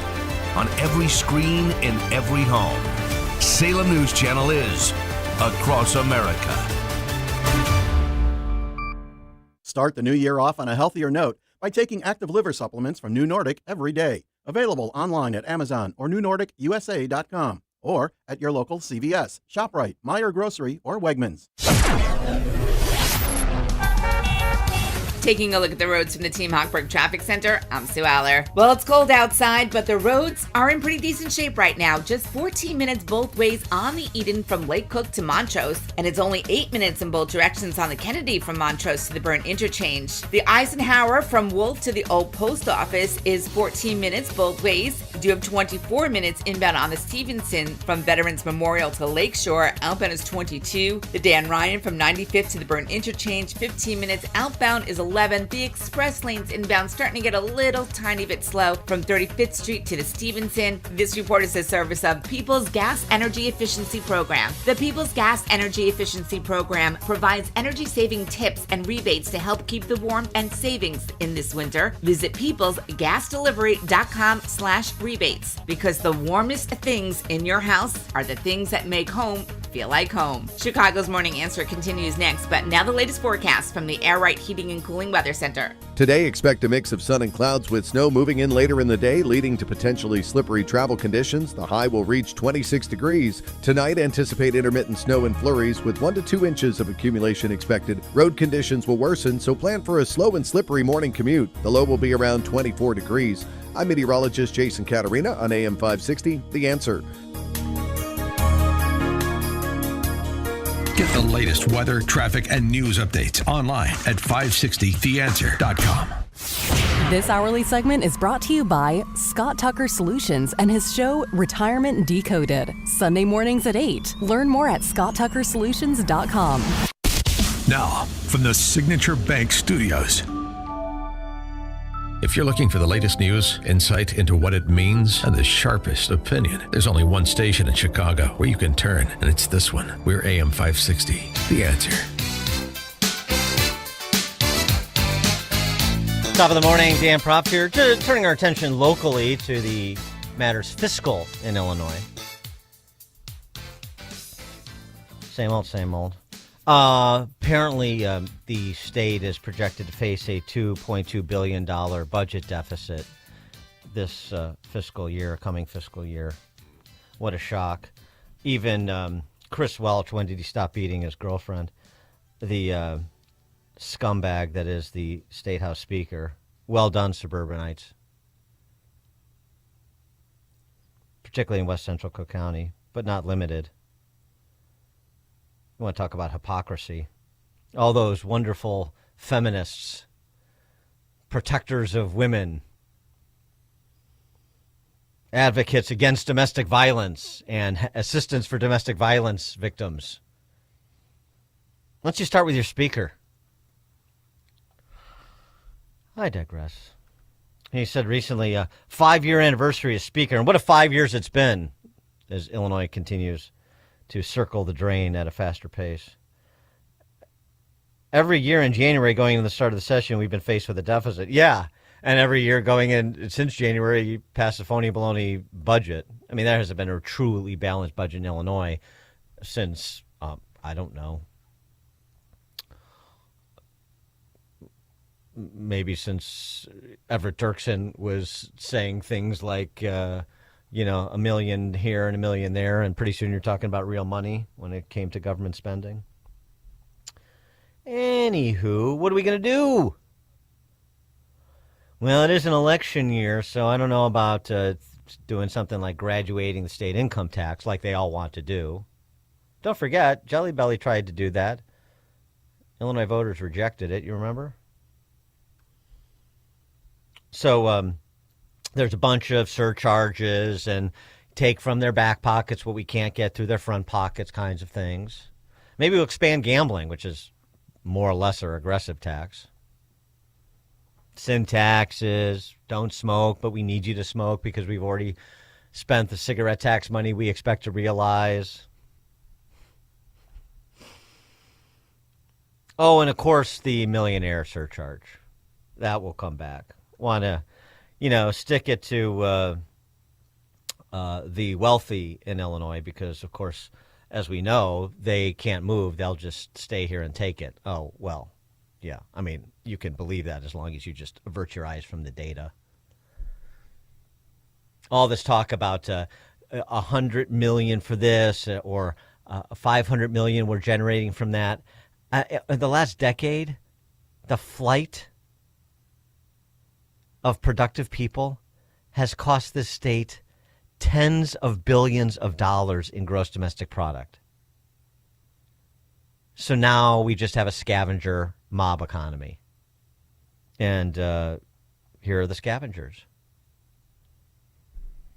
BLM Brandon, he is a parasite, and he's looking for a bigger host from which he can suck blood.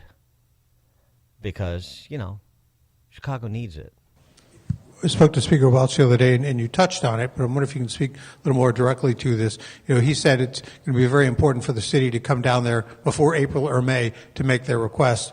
You alluded to it, but what kinds of progressive revenue ideas would you like the state to take up that could benefit Chicago, not just the state, because Welch says he'd like to see the millionaires tax in place. What specifically for Chicago would you like Springfield to do? Yeah, look, first of all, we have always come down before April and May, right? We've always done that. The only time that we went down there in May is when I was sworn in May 15, 2023. We've had a long, sustained effort to continue to work with our partners in Springfield. We have participated in every single session since I've been mayor.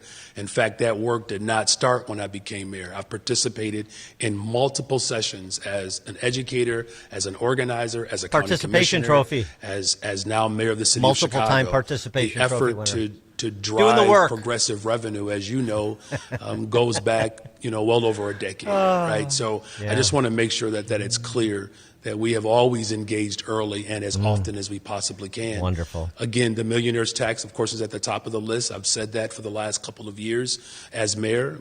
That work that we have pushed forward goes back well before I was mayor. I actually believe that there are a number of areas that folks are looking at in terms of progressive revenue. I believe all of it has to be on the table. In terms of what we want Springfield to do specifically for the city of Chicago, I mean, look, it's really about protecting all of Chicago, but it's really about protecting the state of Illinois. 70% of Illinoisans believe that we have to invest more in our public education system. That's for every single school district across this state. I believe the state of Illinois has an opportunity to show up for young people and families as we increase funding for education across the board. I believe that's something that's a worthwhile effort for all of us to continue to participate in. And then again, besides the millionaire's tax, there are a number of progressive revenue ideas that I know that are being discussed. Any number of those state reps or state senators, I'm sure, will talk to you about it. But both caucuses in the House and the Senate, I believe there's been as many as 35 to 40 different ideas around progressive revenue. I believe all of it has to be on the table. Yeah, absolutely. Let's do it all.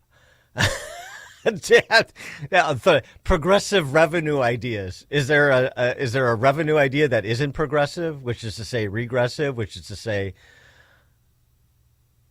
extortionary and extractionary?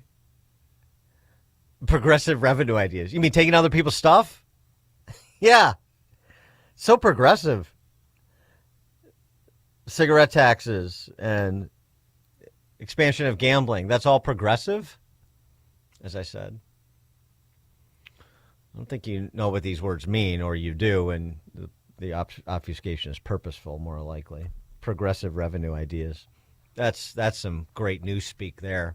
But anyway, 35 to 40 tax increases, translating for you, bouncing around in Springfield. Let's do them all.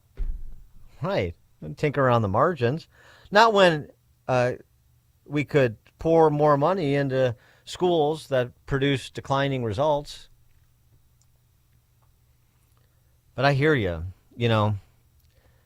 If you're opposed to writing a blank check to the teachers' unions that run these re-education camps that we call K through 12 government school systems, well, then you're for kids falling out of windows. And nothing short of that. If you want to stop kids from falling out of windows on the south and west sides, then you have to write blank checks. You don't know, you suburban honkies. You don't know the troubles BLM Brandon has seen. And if you don't sign on, then you're a racist who wants black and brown children to fall out of windows at their schools. I remember when I was teaching, and I would come home and talk to my wife about my day, and she would say, honey, that's not normal, what you're talking about. I'm like, what do you mean? She said, the child fell out the window. I said, yeah, honey, but we caught him, And as an example of how severe conditions can be, we live this stuff every single day that most people in this city will never experience and see. So it's a real simple question. Are you going to get behind these progressive revenue ideas, or are you going to advocate for kids falling out of windows at school? What kind of person are you? 312-642-5600 is how you give us a call or shoot us a text. I think in the interest of being dutifully supportive, we should only take those supporting the tax increases. Open-ended. Don't even concern us with the details. Just do what you need to do to make sure kids stop falling out of windows at school. Okay? I'm sold.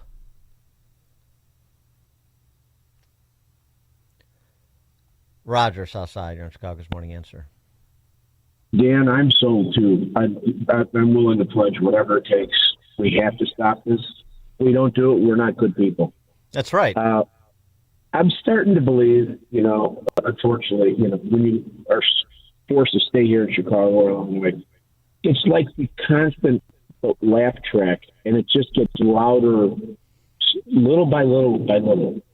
And not just our lives, not just the news. It never stops.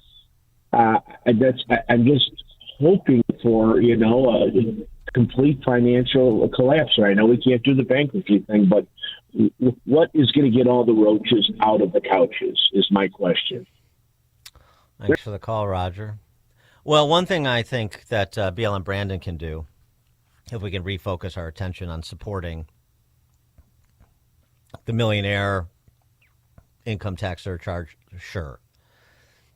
And all of those other 36 or so progressive revenue ideas that our betters, the noblemen and magistrates in Springfield, are kicking around. One of the things I think would be helpful to the cause, and I'm just trying to be helpful, is to bring, a real well-spoken member of the bourgeois to Illinois to make the case to some of these selfish honkies in the suburbs, get them on board, the way he so eloquently did in Durham, New Hampshire, in support of tax increases at the local level there. I think you'll appreciate this. I mean, this is the kind of intellectual firepower that's required in this moment.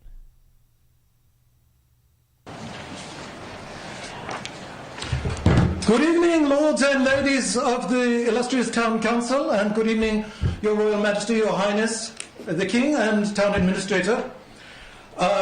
Congratulations on raising taxes yet again. Would you please state your name? Bruce Fenton, Lord Bruce Fenton this evening from Durham Point.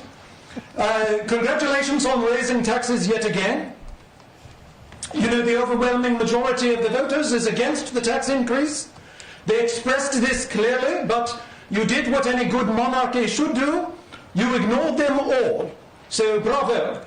You're not accountable to them. Public comment is simply theatre and the illusion of democracy, but at the end of the day, you're not accountable and you can simply ignore them. You, Your Royal Highness, you have never been elected, you were never voted into power, and Your Grace, you can never be voted out of power.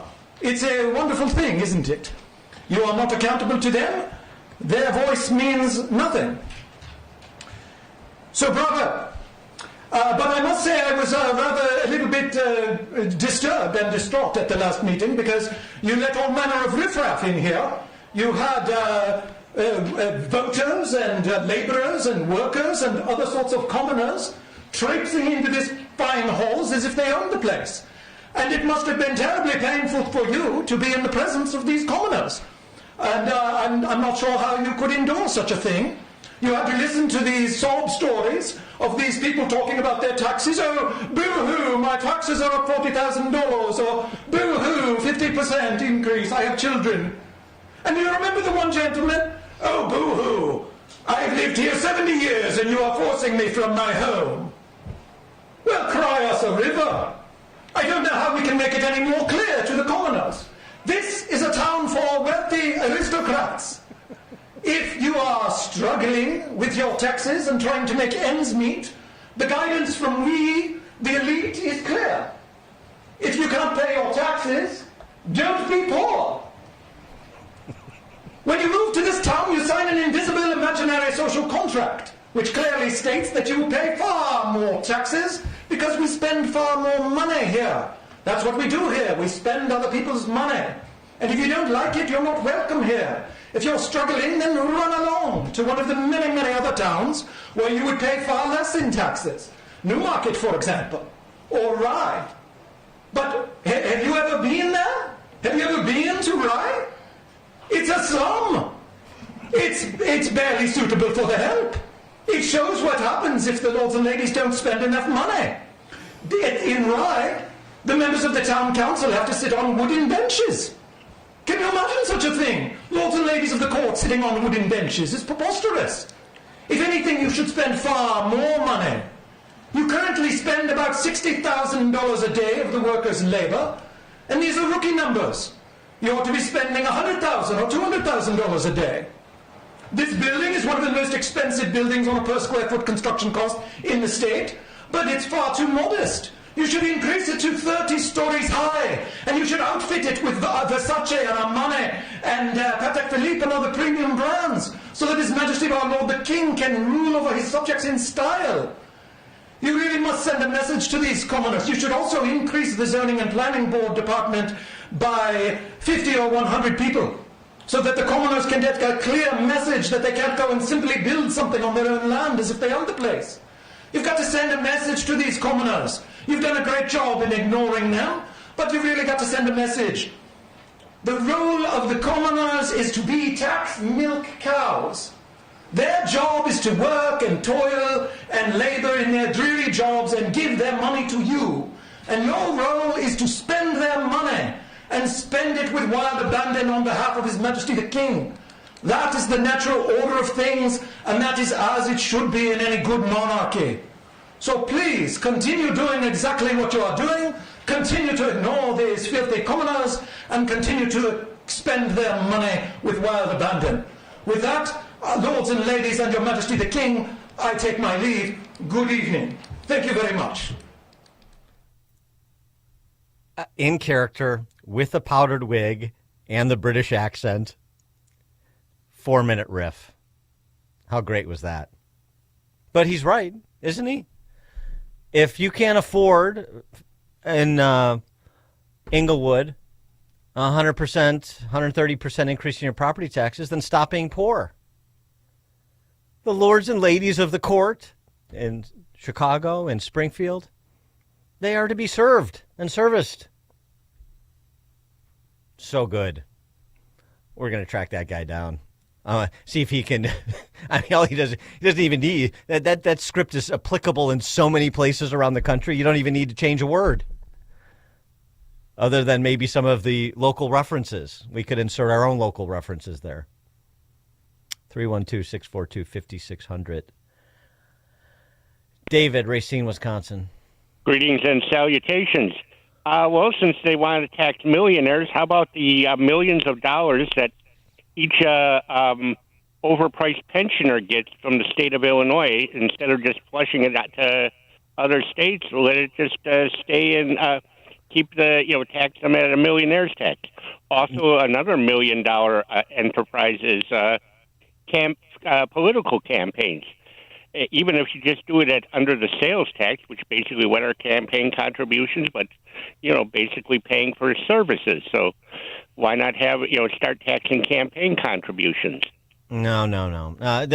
Maybe private sector pensions, but not the government sections, because those are the functionaries of the lords and ladies of the court. Exempt. Mark, Western Burbs. Yeah, hi, Dan. I don't know if this is revolutionary, but, obviously where we go as a country starts with God. But it occurred to me that the vote is kind of the fundamental patient zero, if you will. Because without the vote, you get elected officials that serve themselves and serve their Democratic lords and ladies, as that guy just said. So if that's corrupted, everything else down the chain is corrupted. So, again, I know this isn't new, but it just kind of dawned on me that without the vote being corrected, we are in deep weeds as a country. Thanks for the call, Mark. Joe in Naperville. Yeah, we should rally around what Brandon and the CTU are saying and correlate dollars to outcomes. I mean, we should really fund the school system based upon when they had their best scores, like, say, back in the 1960s, fund it at that level, and then everything's going to be good. Yeah, I don't think, thanks for the call, Joe, although I don't think BLM Brandon or pretty much anybody in power in Illinois is talking about correlating spending to outcomes. I don't think you have much of an audience for that right now. Maybe if some different, to Mark's point, if some different choices are made come March and come November this year. Coming up at 7:07, We'll talk to our friend, New Criterion editor Roger Kimball at 7:07. It is now 7 o'clock on AM 560 WIND Chicago. An even angrier night in Minneapolis. I'm Dave Anthony, Fox News. With protesters again clashing with police after another ICE-related shooting. Minneapolis Mayor Jacob Frey, a fierce ICE critic, told them to go home. For those that have peacefully protested, I applaud you. For those that are taking the bait, you are not helping, and you are not helping the undocumented immigrants in our city. The shooting happened as a federal agent was arresting a Venezuelan illegal immigrant who'd scuffled with the officer, and then two others joined. DHS writing, as the officer was being ambushed and attacked by the two individuals, the original subject got loose and began striking the officer with a shovel or broomstick. Fearing for his life and safety as he was being ambushed by three individuals, the officer fired defensive shots to defend his life. The initial subject was hit in the leg. That's Fox's Matt Finn in Minneapolis. President Trump just posted on Truth Social, the highly successful operation to remove violent and vicious criminals will continue after a judge he called highly respected refused to immediately block ICE enforcement like Minnesota demanded in a lawsuit.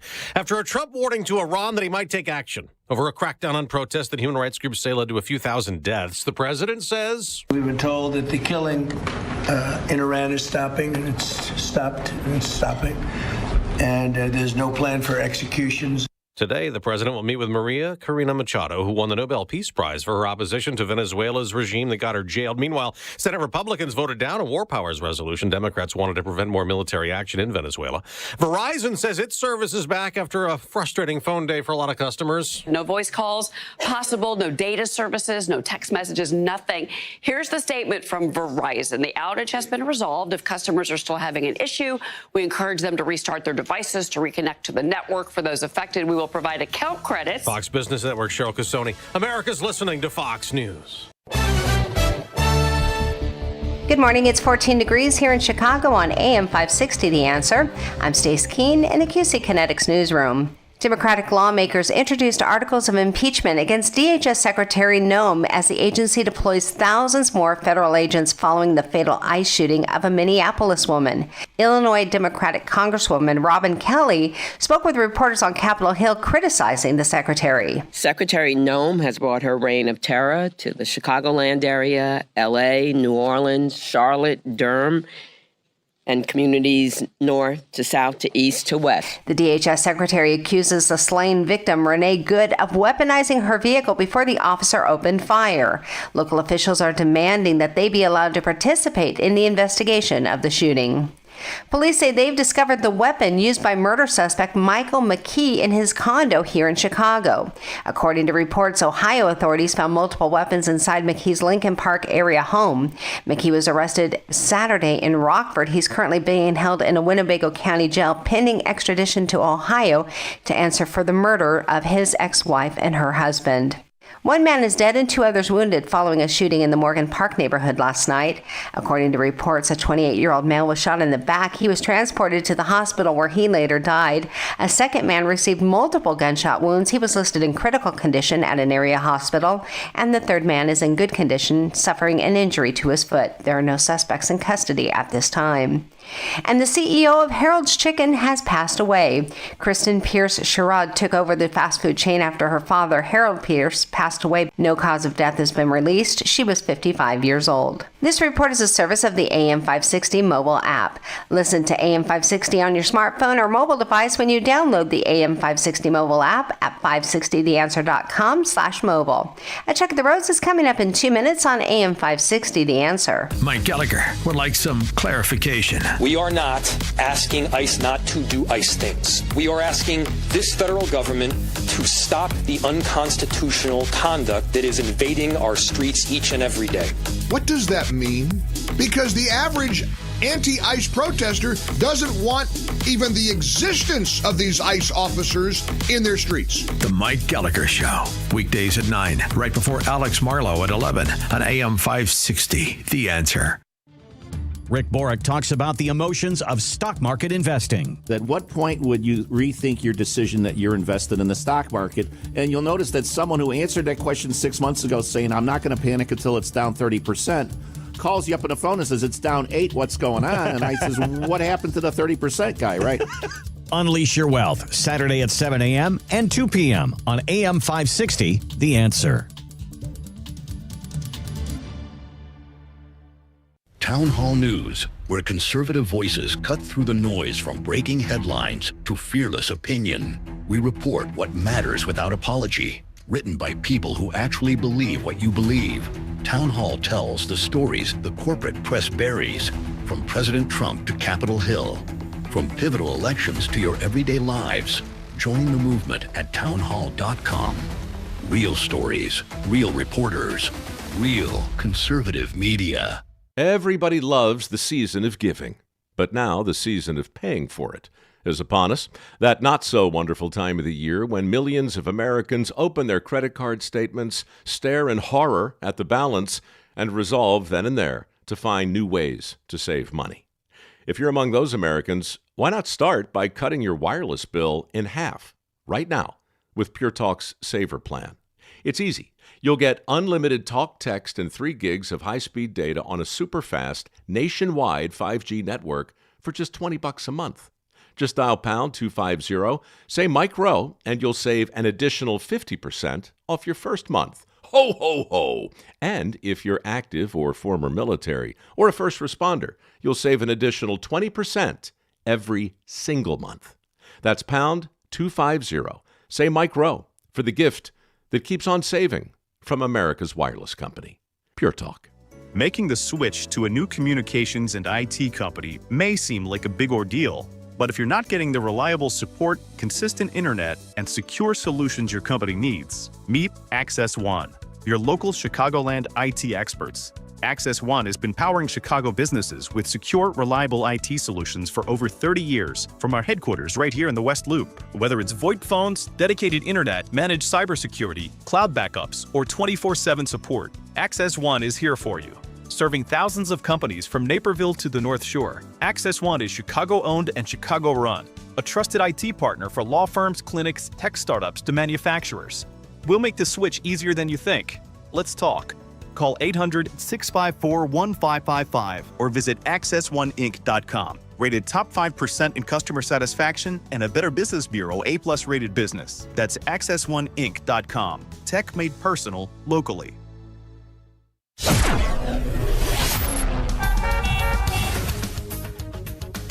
Taking a look at the roads from the Team Hochberg Traffic Center, I'm Sue Aller. Still in good shape on the Eden, inbound just 15 minutes both ways from Lake Cook to Montrose, and only 10 minutes in both directions on the Kennedy from Montrose to the Byrne Interchange. The Eisenhower inbound from Wolf to the Old Post Office is 21 minutes, outbound is 17, inbound Stevenson from Veterans Memorial to Lakeshore 33 minutes, outbound is 24. The Dan Ryan from 95th to the Byrne Interchange is 18 minutes, outbound is 12. Both the Bishop Ford and I-57 inbound slow down as you approach the Dan Ryan, and in Franklin Park, Wolf Road is shut down with an accident between Grand Avenue and Franklin Avenue. This report is a service of AM 560 Advantage. Membership has its privileges, including early access to event tickets, exclusive contest opportunities, and special members-only content. Join today at 560theanswer.com/join. Chicago's Morning Answer continues next, but now the latest forecast from the Air Right Heating and Cooling Weather Center. Today, expect a mix of sun and clouds with snow moving in later in the day, leading to potentially slippery travel conditions. The high will reach 26 degrees. Tonight, anticipate intermittent snow and flurries with 1 to 2 inches of accumulation expected. Road conditions will worsen, so plan for a slow and slippery morning commute. The low will be around 24 degrees. I'm meteorologist Jason Caterina on AM 560, The Answer. Get the latest weather, traffic, and news updates online at 560theanswer.com. Now, from the Signature Bank Studios, this is Chicago's Morning Answer with Dan Proft on AM 560, The Answer.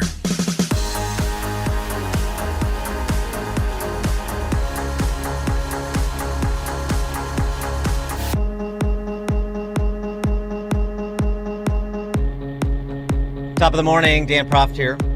Nick Shirley is still meandering around Mogadishu, Minnesota, exposing seemingly fraudulent businesses that are feasting illicitly off taxpayer dollars with his his Sherpa, David Hoke, in tow. The Hoke has been the key in this too. Shirley's getting all the pub because of the YouTube videos, but and that's fine. But he had a guy on the ground. This is where we need whistleblowers and people who know the topography. He had a guy on the ground to point him in the right directions. So he showed up looking for a transportation company that's on the government dole up there in Mogadishu, Minnesota, called Advanced Mobility. And what he found was a liquor store. Do you guys know where Advanced Mobility is? Do you guys know where Advanced Mobility is? Advanced Mobility? Yeah, we're looking for it. Never heard of it? Heard of it. What is this? Oh, my name's Nick Shirley. We're just looking for Advanced Mobility. Where's Advanced Mobility at? We don't care about Advanced Mobility. That's what we're asking for. All right, we're looking for Advanced Mobility. Nobody can help us right now. We got a whole group of people trying to get us out of here. We're looking for Advanced Mobility. We don't care about Advanced Mobility. Advanced Mobility doesn't exist. Get the fuck out here, man. Get out. You need to get out. The Somali gentleman in the liquor store that have never heard of Advanced Mobility didn't want Nick Shirley hanging around. So ultimately he and Mr. Hoke departed, and then there was this exchange on the sidewalk with another man of Somali extraction about Nick Shirley's work and how, of course, exposing fraud is very dangerous to the Somali community. This has nothing to do with race. This is fraud. It's fraud. This absolutely has to do with us being Muslim. No, it does not. All right, and us being from Africa.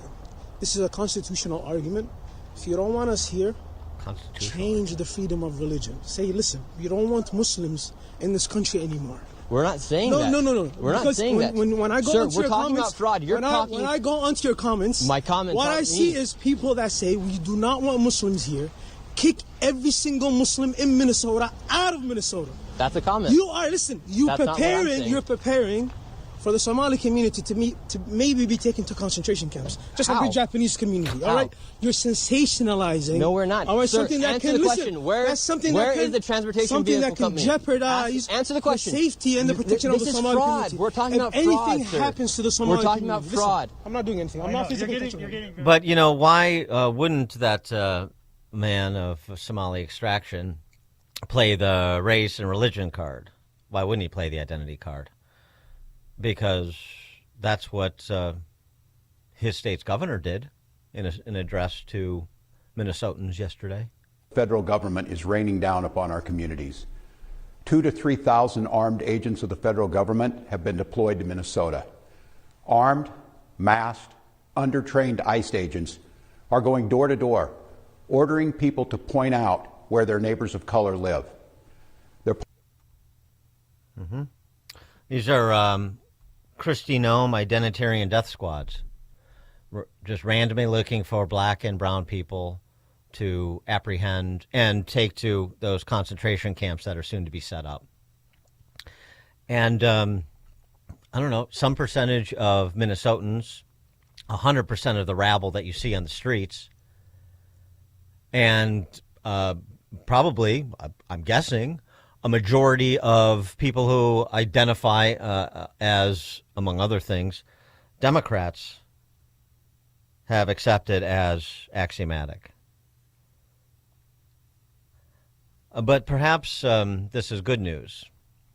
It is if Roger Kimball's right, and this inflection point in Minnesota represents a turning point in a positive direction.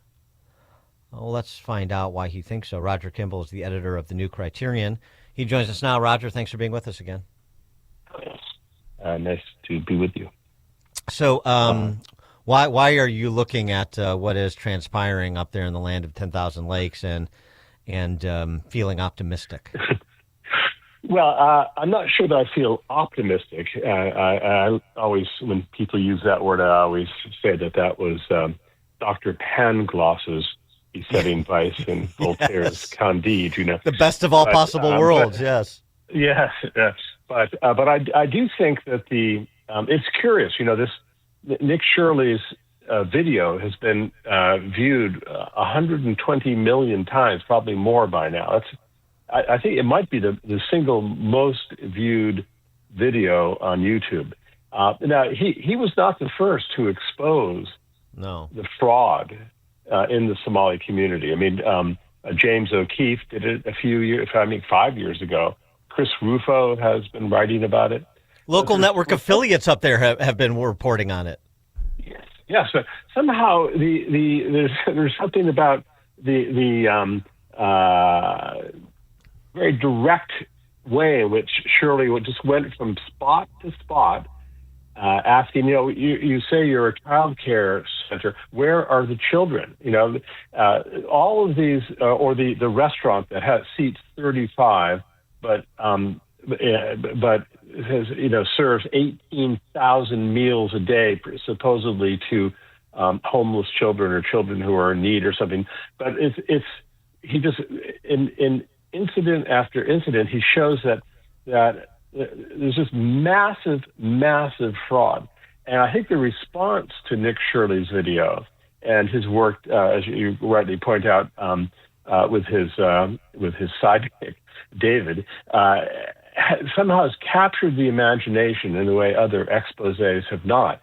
And the scale of the corruption and the political dimension of the corruption. So we're talking about not millions, not tens of millions, not hundreds of millions, but billions upon billions of taxpayer dollars that are funneled to these fraudulent enterprises in order to they attract these third world people, and who then the Democrats pay them off with these welfare, Medicaid payments, and so on, and then they turn around and vote for Democrats. If that spigot of voters was turned off, I don't know what would happen to the Democrats. They would probably never win another election. And it's not just Minnesota. It's in California. It's in New York. It's in Illinois. It's in Maine. It's probably in most blue states. And I think that it might just mark a turning point. I began that column by citing Gertrude Stein, who said that for her those who aspire to be part of the avant-garde must know how far to go in going too far. A little bit of fraud, people can accept that. But the scale, the industrial scale of this fraud and the blatant politicization of it as a democratic enterprise, I think has marked a change in the conversation. Now, Tim Walz is desperately trying to change the narrative by coming down on the people who are in Minnesota now trying to enforce federal immigration laws, and the unfortunate death of that lady who rammed her car into an ICE agent who then shot her has been seized upon as a great moment in protest history. But I think although the scenes from the streets in Minneapolis are a great exhibition of liberal insanity, especially among the white women who are out there screaming and acting out. It's really a depressing spectacle. But that's part of it, isn't it? The Be Good movement, if you will, doesn't have. Yes, I mean Matt Damon, wearing this little Be Good pin. Yeah. What have they had to say about the 20,000 or so people who have been slaughtered on the streets in Iran? Nothing. Right, but what is ICE doing in Minneapolis? It is enforcing federal law. There are thousands and thousands and thousands of people who are there illegally. They are criminals just by being there illegally, and I think most Americans support that. This is an 80-20, another 80-20 issue Donald Trump and his and Kristi Noem, they're on the side of the 80%. It may be a 90-10% issue. The difference, it seems to me, too, this effort to be good eyes, to George Floyd, George Floyd redux in the form of this Be Good movement. But, part of it is, and that was overplaying your hand, too, and they paid a political price for it. This seems to me even more overplaying your hand, in part because, since diversity is their strength, so they say, they're really, in terms of the front of this, the faces of this, there isn't much diversity because there's, a lot of opposition. All white women. White women. There's a lot of opposition, for example, to illegal immigration from Black Americans. There's a lot of opposition to illegal immigration from second and third generation Latino Americans. So it's much more complicated than just sort of the getting shamed by a rich tapestry of the left over a police-involved killing like as occurred during the Summer of Love in 2020. Yes, well, I mean, the way in which the death of George Floyd, the career criminal who died of a fentanyl overdose while resisting police arrest, the way in which that was transformed into a pseudo political outrage was remarkable. And I feel sorry for that poor police officer, Derek Chauvin, who he was transformed into a scapegoat and sits as we speak in a federal prison. He'll, who knows if he'll ever get out. He's already been, there's been attempted killings of him already. But it's not going to work, I believe. They won't be able to transform this very strange lady into a martyr. Why? Well, first of all, she's a white woman. Also, the Summer of Love was in the summer. I think these protests will not really be able to be nationalized at this time of year, I think. So while I expect it to go on for a while longer, I don't think we're going to see $2 billion worth of damage with a lot of police officers and so on killed or maimed as we did in 2020. Too cold for the revolution right now. It's too cold for the revolution. It's too uncomfortable for them. So, but in terms of the potential political impact of this and preventing this from continuing to happen, I mean, is Tim Walz being forced out of his reelection bid? That doesn't seem like to me it's going to be enough. There are going to have to be other political heads that roll in terms of suffering political defeat or having to be sidelined in other states for this to really chasten that party, it seems to me. Yes, well, if I would not be at all surprised to find that Ilhan Omar was prosecuted and possibly deported. I mean, after all, it seems, as far as I can see, it seems that she lied on her immigration application or visa application, which is a deportable offense. And so we'll see what happens with her. We'll see. I would not be at all surprised if she was, caught the attention of the immigration authorities. I think she should, but we'll see. I don't know how popular she is on the streets in Minnesota, but it seems to me though that like the consequences have to be visited on a lot more people than just the Minnesota power structure. And I agree. And also, this has seemed to me another opportunity to talk about system change, like Doge was, that really wasn't consummated. And this is not being consummated either. You're talking about rooting out fraud.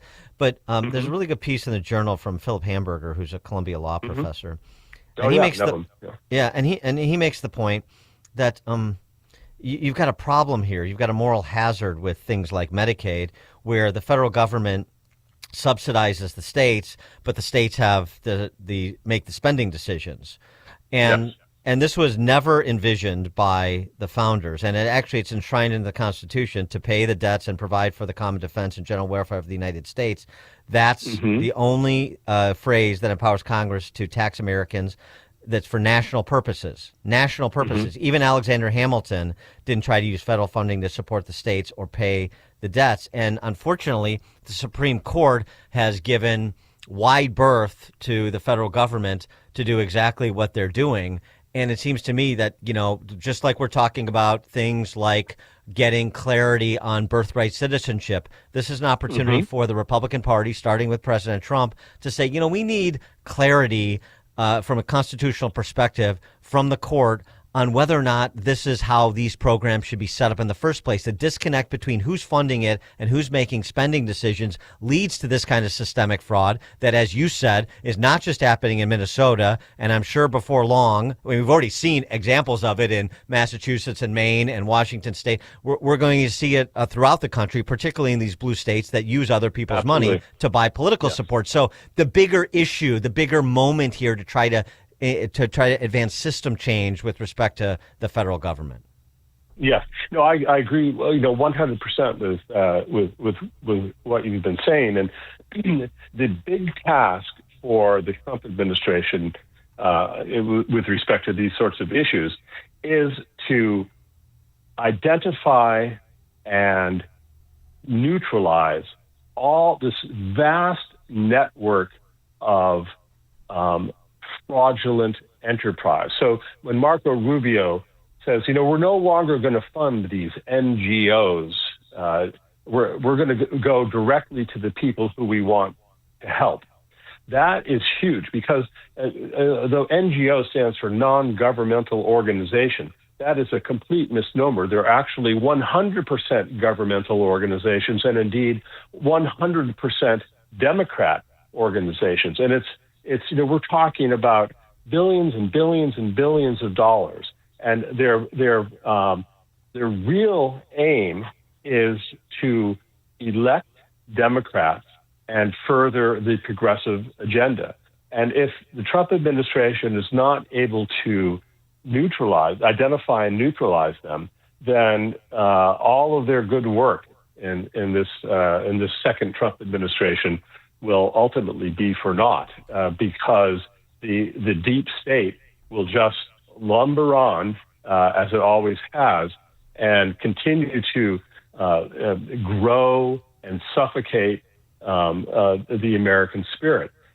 So this is really kind of the last chance. Although you mentioned DOJ, they identified a lot of stuff, but a lot of stuff, went by the wayside. Why is it, for example, that the National Endowment for Democracy, which is, purely a Democratic front, they just, people have been trying to strip it of funds for years. And yet, just a couple days ago, the Congress voted to refund it again to the tune of $315 million, I think, and several Republicans voted for it. It's like somehow these people are, collaborating in their own supersession. Another example of this, just to fold into the conversation, Politico reporting that the ACLU dropped its lawsuit against the Trump administration over tens of millions in family planning funds withheld from Planned Parenthood and other health clinics after HHS quietly restored the money in December. So now we're back to funding Planned Parenthood, but very quietly. That's the thing. I didn't know that. Yeah. But it's just like what you're talking about with these other, longtime hobby horses of conservatives. And you have all the splash of DOJ, and you take tough rhetorical lines on the small things that are indicative of big seriousness with respect to what the federal government should and shouldn't be doing and shouldn't be funding, and you see a lot of give back from Republicans, even though they have the executive and the Congress. Yes, well, it's always a mistake to identify Republicans with conservatives. Republicans are really, most of them, are playing the same game that the Democrats are. Yeah. It's just that they have their pants have a better press in them. They belong to different country clubs and so on. But basically, they have their lips as firmly affixed to the public teat as the Democrats do, and that is the problem. You know, we're living in a world in which the prognostications of Alexis de Tocqueville are coming true.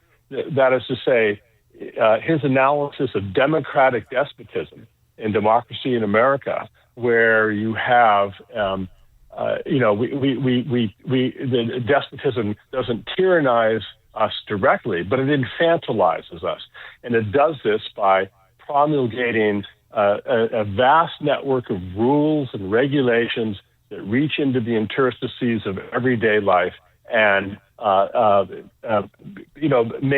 make the citizens into sheep, of which the government is the shepherd. And that's where we are. And this is part of that.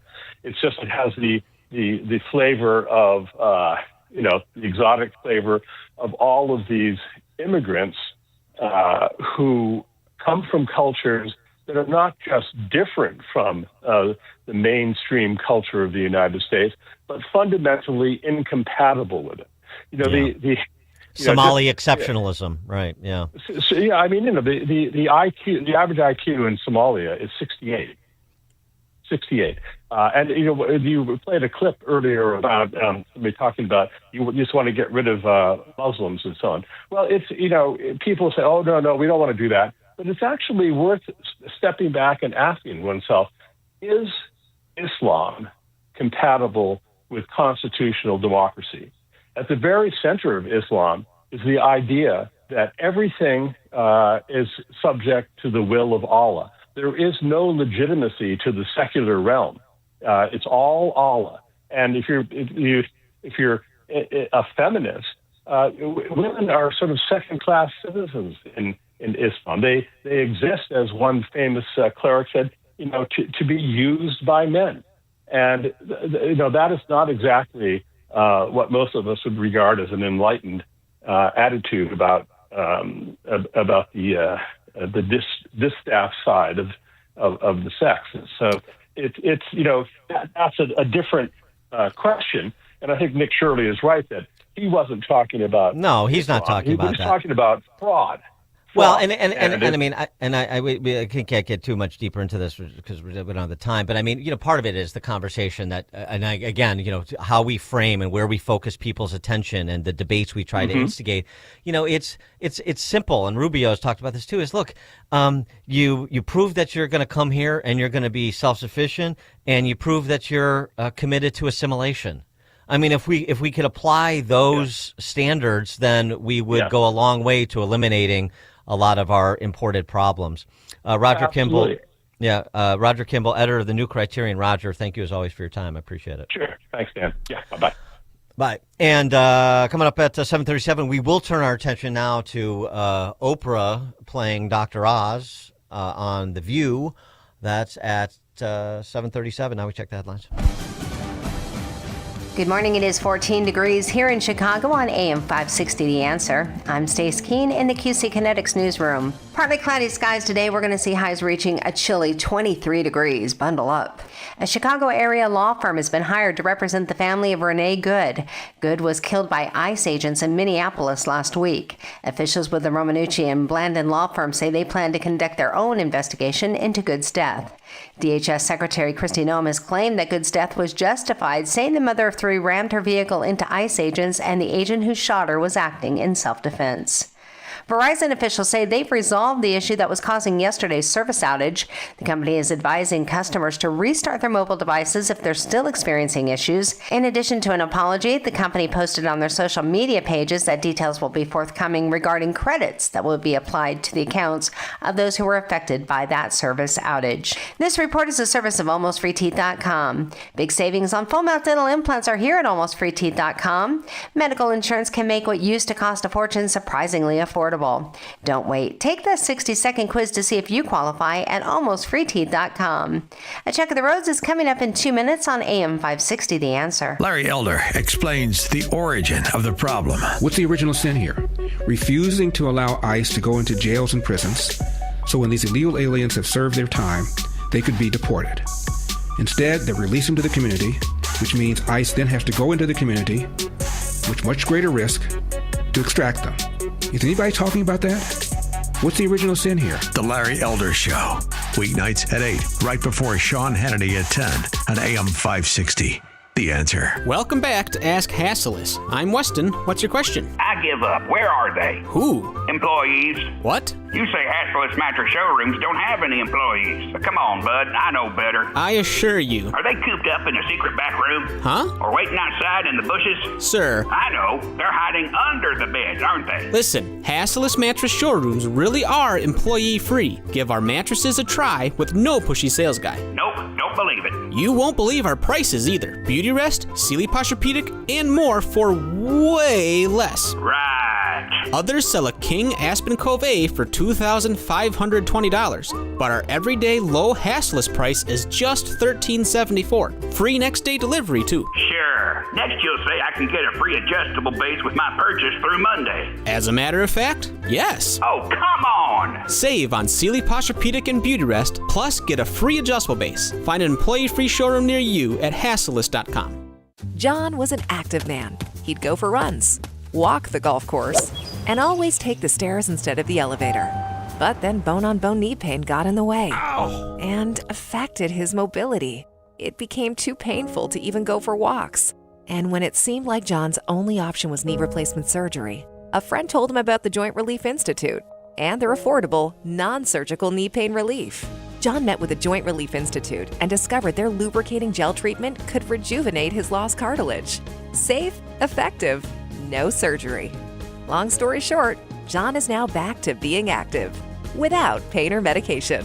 There is an alternative to knee replacement surgery. Stop living in pain. Call the Joint Relief Institute today, 708-315-6800, or visit jointreliefinstitute.com. Locations in Glenview, Oak Brook, and Orland Park. That's 708-315-6800. Medicare and most private insurance plans accepted. Reclaim your mobility with the Joint Relief Institute. Don't risk losing the news, sports, and weather that AM radio delivers. When cell and internet service fail, AM is your lifeline.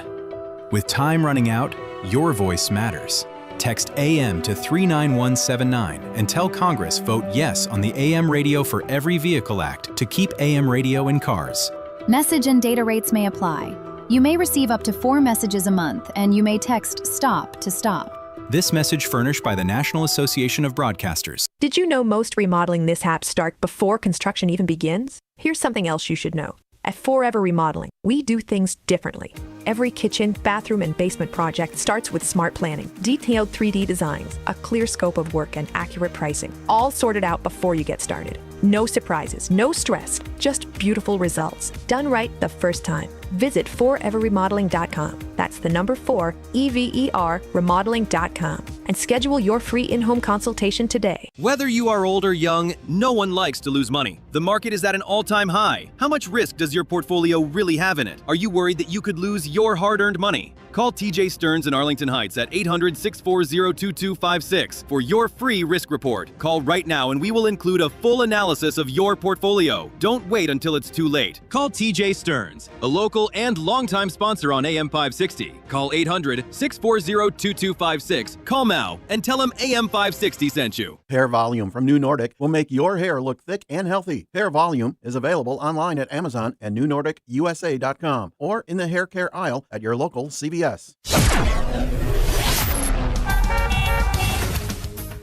Taking a look at the roads from the Team Hackberg Traffic Center, I'm Sue Aller. Still looking good on the Eden inbound from Lake Cook to Montrose is 16 minutes. Outbound is 17. The Kennedy inbound starting to get busy from Montrose to the Burnt Interchange, 16 minutes. Outbound is 12. The Eisenhower slows down from Wolf to the Old Post Office, 32 minutes. Outbound is 19. It's 40 minutes inbound on the Stevenson from the Veterans Memorial to Lakeshore, 23 minutes on the outbound side. 22 minutes inbound on the Dan Ryan from 95th to the Burnt Interchange. Outbound is 11. 11. Both the inbound Bishop Ford and I-57 slow down approaching the Dan Ryan and stop and go on Lakeshore Drive northbound into Hollywood Avenue. This report is a service of People's Gas Energy Efficiency Program. The People's Gas Energy Efficiency Program provides energy-saving tips and rebates to help keep the warmth and savings in this winter. Visit peoplesgasdelivery.com/rebates because the warmest things in your house are the things that make home feel like home. Chicago's Morning Answer continues next. Now the latest forecast from the Air Right Heating and Cooling Weather Center. Today, expect a mix of sun and clouds with temperatures reaching a high of 26. As the day progresses, clouds will thicken, leading to snowfall at night. The snow will make travel slippery. Tonight, there will be intermittent snow and flurries, accumulating 1 to 2 inches. Road conditions will deteriorate, so plan for a slow and slippery morning commute with a low of 24. I'm meteorologist Jason Catarina on AM 560, The Answer. Get the latest weather, traffic, and news updates online at 560theanswer.com. Now, from the Signature Bank Studios. If you're looking for the latest news, insight into what it means, and the sharpest opinion, there's only one station in Chicago where you can turn, and it's this one. We're AM 560, The Answer. Top of the morning, Dan Proft here. Let's have a little Maha segment, shall we? Prompted by some of what RFK Jr. had to say, some of what Dr. Oz had to say, and some of what Her Eminence Oprah had to say. Oprah was on The View with those man-hating shrews to discuss and explain that the reason she can't fit into her jeans is because of the obesity gene. All these years, I thought I was overeating. I was standing there with all the food noise, what I ate, what I should eat, how many calories was that, how long was it going to take. I thought that that was because of me and my fault. Yeah. Now I understand that if you carry the obesity gene, if that is what you have, that is what makes you overeat.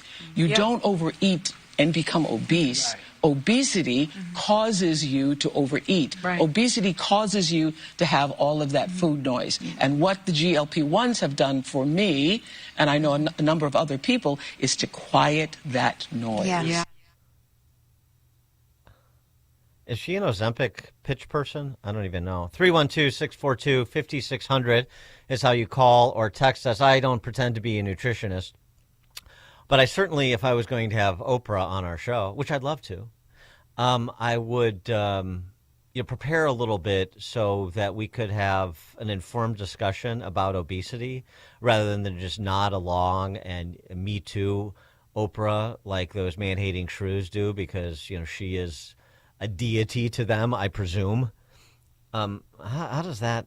I know that The View is not exactly known as a repository of intelligent conversation, but all this time, and Oprah's the one who's discovered the obesity gene, by the way, singular. It doesn't take much in-depth research to identify the general science on the topic. What she said isn't true. Or certainly it's a very stilted version of the story. It's an aspect of it. Researchers have identified up to 500 genes associated with obesity. So variants in these genes can affect appetite regulation and metabolism, contributing to weight gain. Yeah, so that's a part of it. There are studies that suggest a range of how genes impact your physiognomy and your weight.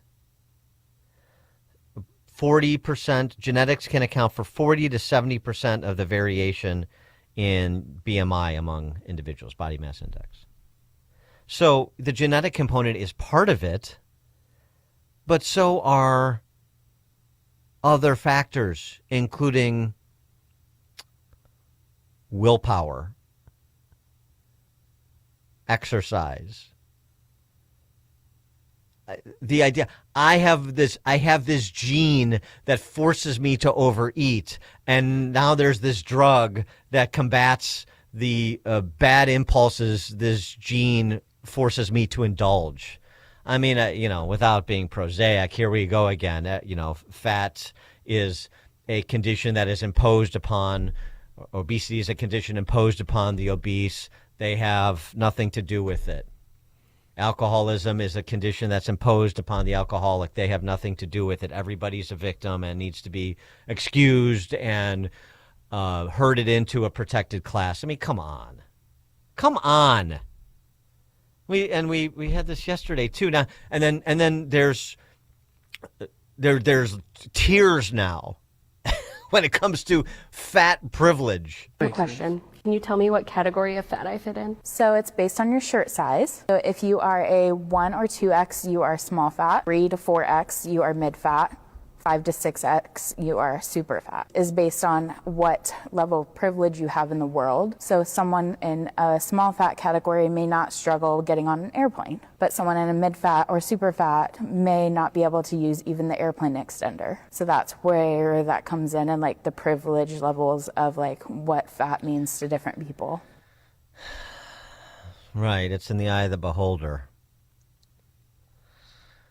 Mike in Yorkville, you're on Chicago's Morning Answer. Good morning, Dan. Apparently they have a vocabulary issue or a gene that prevents them from using like excessively fat, but it has to be super now. But anyways, I would like to know where these genetic genes were hiding back in the 70s, the 60s, the 50s, but then they started showing up in the 80s, 90s, 2000s, 2020s, just to pop up out of nowhere. I'm amazed that you see these photos back in the day. When I grew up, nobody was like that because everybody was mobile, working, doing stuff. Now all of a sudden, they just got lazy and fat, and they need an excuse. It's my genes. Yeah. Thanks for the call, Mike. Ralph Rantoul. Hey, good morning, Dan. Pardon me. So the GLP-1 was found as some sort of funky component of lizard blood. So my thought is, how many more animals must we eradicate before we find like the embezzlement gene or the bank fraud gene or the murder gene? And super fat. And, my wife, she's really tiny and she looks great. So she's like micro fat or non-fat. If you're non-fat, well, then you have a lot more privilege than even the small fat, and the small fat has more privilege than the mid fat, and the mid fat has more privilege than the super fat, and so on. Yeah. I don't see an end to this. I also think that other factors go into it, like hand-eye coordination, because if your hand can't find your mouth, you're not going to get fat. Thanks for the call, Ralph. Text from 331. So basically, Oprah is saying that forks make us fat. Well, the genes force you to pick up the fork that forces you to stuff your face.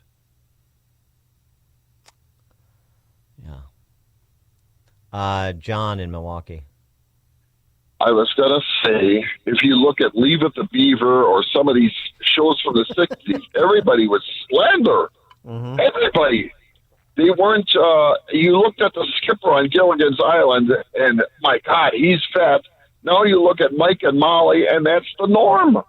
You go to a mall or you go shopping, it's like these people, and everybody's a victim. I don't care how old you are.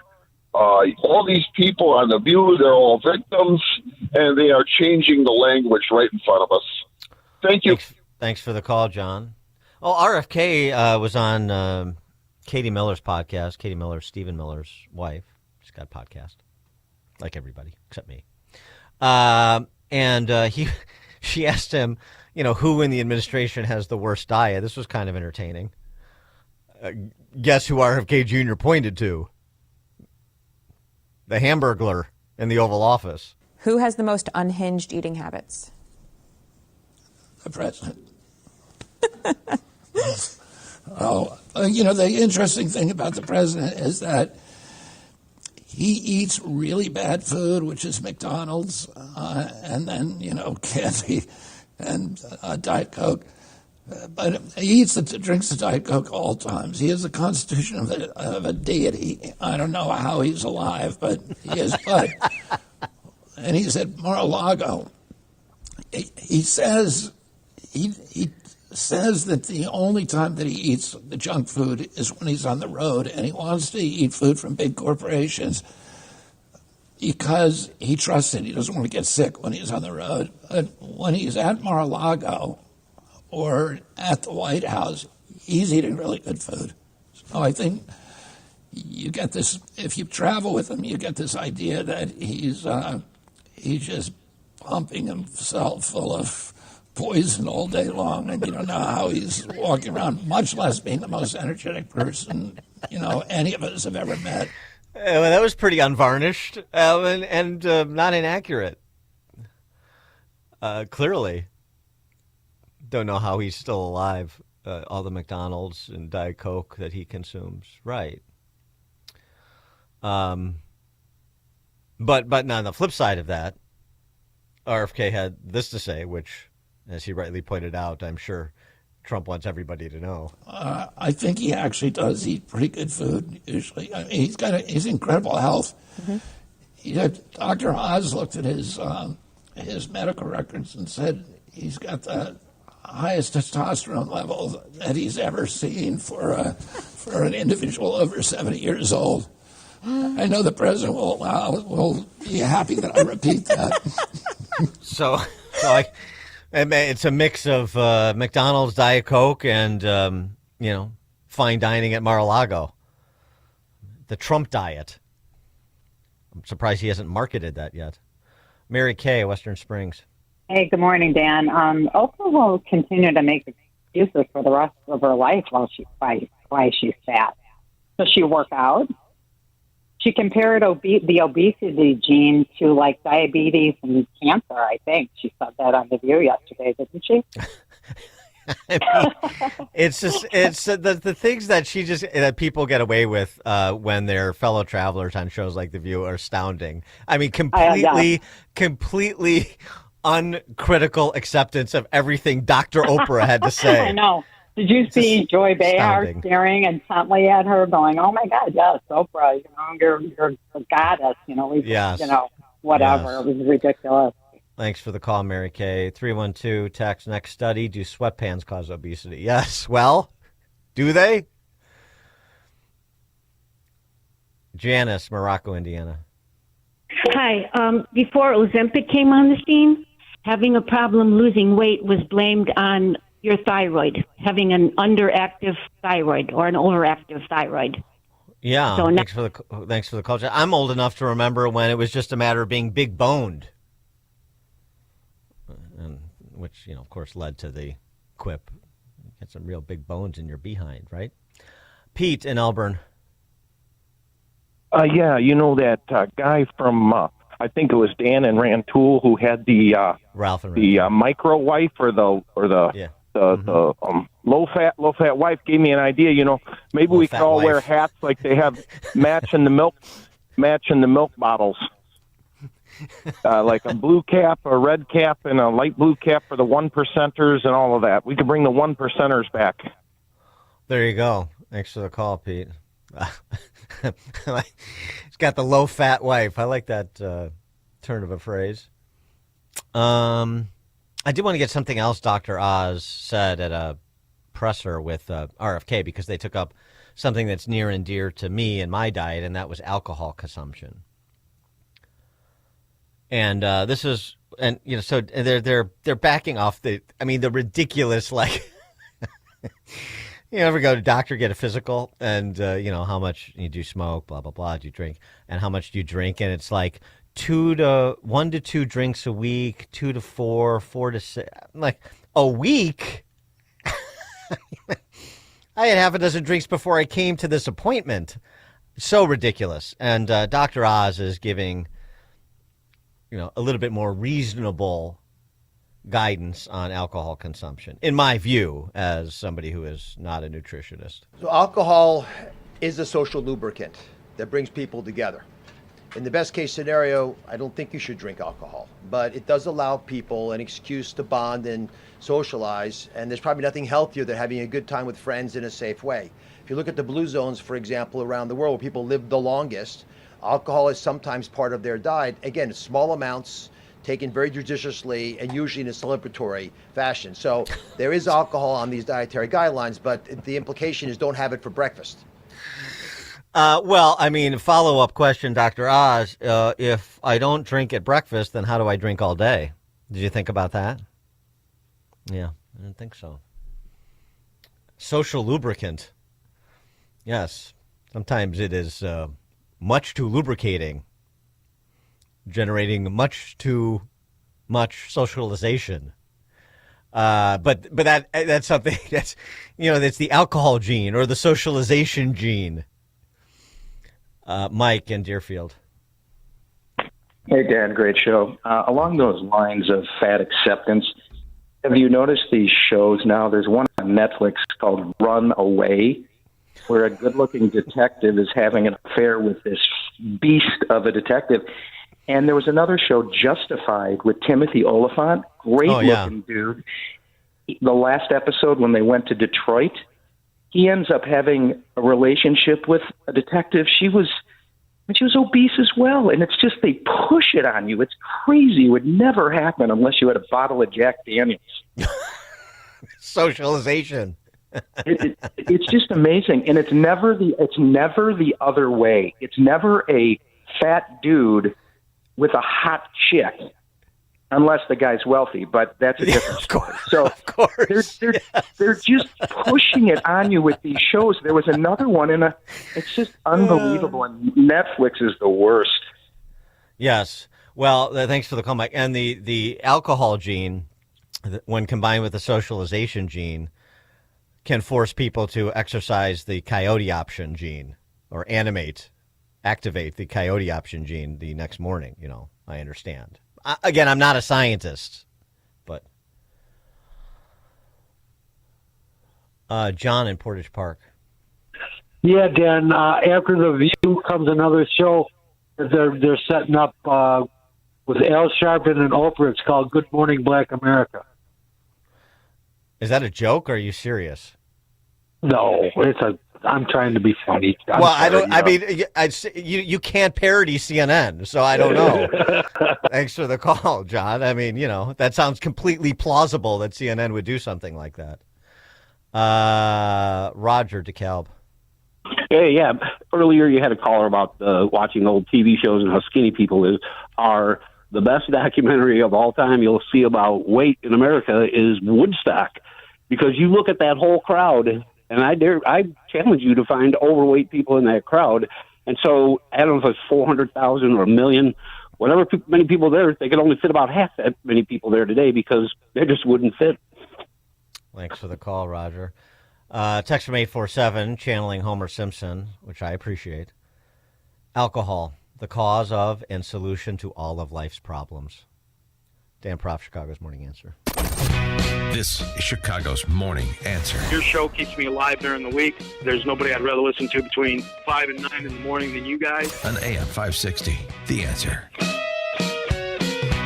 Signature Bank is Chicago's fastest growing independently owned business bank. It's a bank where relationships still matter. I'm Dan Proft, and I know this because Signature Bank is my business bank. Hi, I'm Tony Dreyfus, founder and president of Metropolis Coffee Company and a proud new customer of Signature Bank. We're a 19-year-old specialty coffee roaster located in the heart of Chicago. Some of your favorite restaurants and cafes serve our coffee. As a small business manufacturer, we understand the importance of working with the right bank, and that's why we made the move to Signature Bank. We were tired of the impersonal service that our large bank had provided. A friend referred us to Signature Bank, and their team was on site to understand our operations firsthand. They provided us the working capital to continue our successful business operations and to fuel our ambitions for innovation and growth. We now have the flexibility to grow at our own pace. That personal touch, you can't find that at a large bank, but we found it at Signature, and we can't thank them enough. Signature Bank helps local businesses succeed. Let Signature Bank turn your business vision into reality. Visit signaturebank.bank. Member FDIC, Equal Housing Lender. When someone you love is living with memory loss, finding the right care isn't just important, it's everything.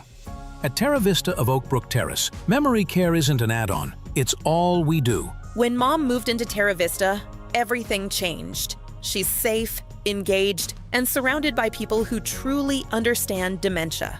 And I finally get to just be her daughter again. Terra Vista was built specifically for caring for those with Alzheimer's and other types of dementia, with secure indoor and outdoor spaces, innovative therapies, and a community that feels like home. Residents stay active, connected, and respected every single day. And the best part? Mom can live with dignity, and I have peace of mind. If memory care is in your future, choose the community designed for it. Choose Terra Vista of Oak Brook Terrace. Schedule a tour today at terravista.org.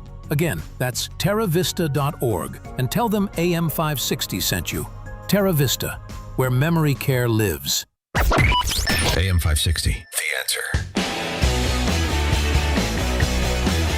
By the way, somebody texted, was Superfat your high school tribute band? Was Superfat a high school tribute band and of yours? And I said, yeah, it's Fat Boys tribute band. We used to kill with Wipeout. Fat Boys crossover artists too. They made a film and then they disappeared. If only Ozempic had been around. All right, coming up at 8:08, we move on to serious geopolitical matters. Cliff May, Foundation Defense of Democracies, joins us to talk about Iran, most importantly. 8 o'clock, AM 560 WIND. This is a Fox News alert. A threat from the White House to Minnesota. I'm Dave Anthony. It came on Truth Social a short time ago. President Trump wrote, if corrupt politicians in that state don't obey the law and stop professional agitators from attacking ICE, he will institute the Insurrection Act. After another night of protesters clashing with police, calling ICE officers murderers a week after Renee Good's shooting death, they were even more angry over another ICE-involved shooting. Anyone that is taking the bait tonight, stop. Minneapolis Mayor Jacob Fry, an ICE critic, has praised peaceful protesters but told those getting violent, that is not helpful. Go home. As for the new shooting, it happened as ICE stopped a car to take a Venezuelan illegal immigrant into custody. They say he doesn't stop the car. Two other guys are in there with him. They crash. They get out. And then, according to DHS and according to the police chief, they did confirm that there was a physical altercation. Fox's Alexis McAdams in Minneapolis reports all three were assaulting the officer with a shovel and a broomstick, and he opened fire in self-defense. The Venezuelan man who's in the country illegally, according to ICE, with a rap sheet, is hit in the leg, expected to be okay. President Trump will meet in a few hours with Maria Corina Machado, who was awarded the Nobel Peace Prize last year for leading a push for democracy in Venezuela that got her jailed. After threatening to take action in Iran to stop a deadly crackdown on protesters there, the president says he's been told the killing has stopped. Rights groups believe more than 2,500 people have been killed by the Iranian authorities and more than 18,000 people arrested. Iran, though, says it has no plan to execute anyone alleged to be involved. That's Fox's Jonathan Savage. A mission to space ended early. Very early this morning. On behalf of SpaceX and NASA, welcome home, Crew 11. After splashing down in the Pacific about 5 hours ago in NASA's first ever medical evacuation, they were not saying which member of the four-person crew needed to return for treatment or what the illness is. America's listening to Fox News. WIND, Chicago. Good morning. It is 14 degrees here in Chicago on AM 560 The Answer. I'm Stace Keene in the QC Kinetics newsroom.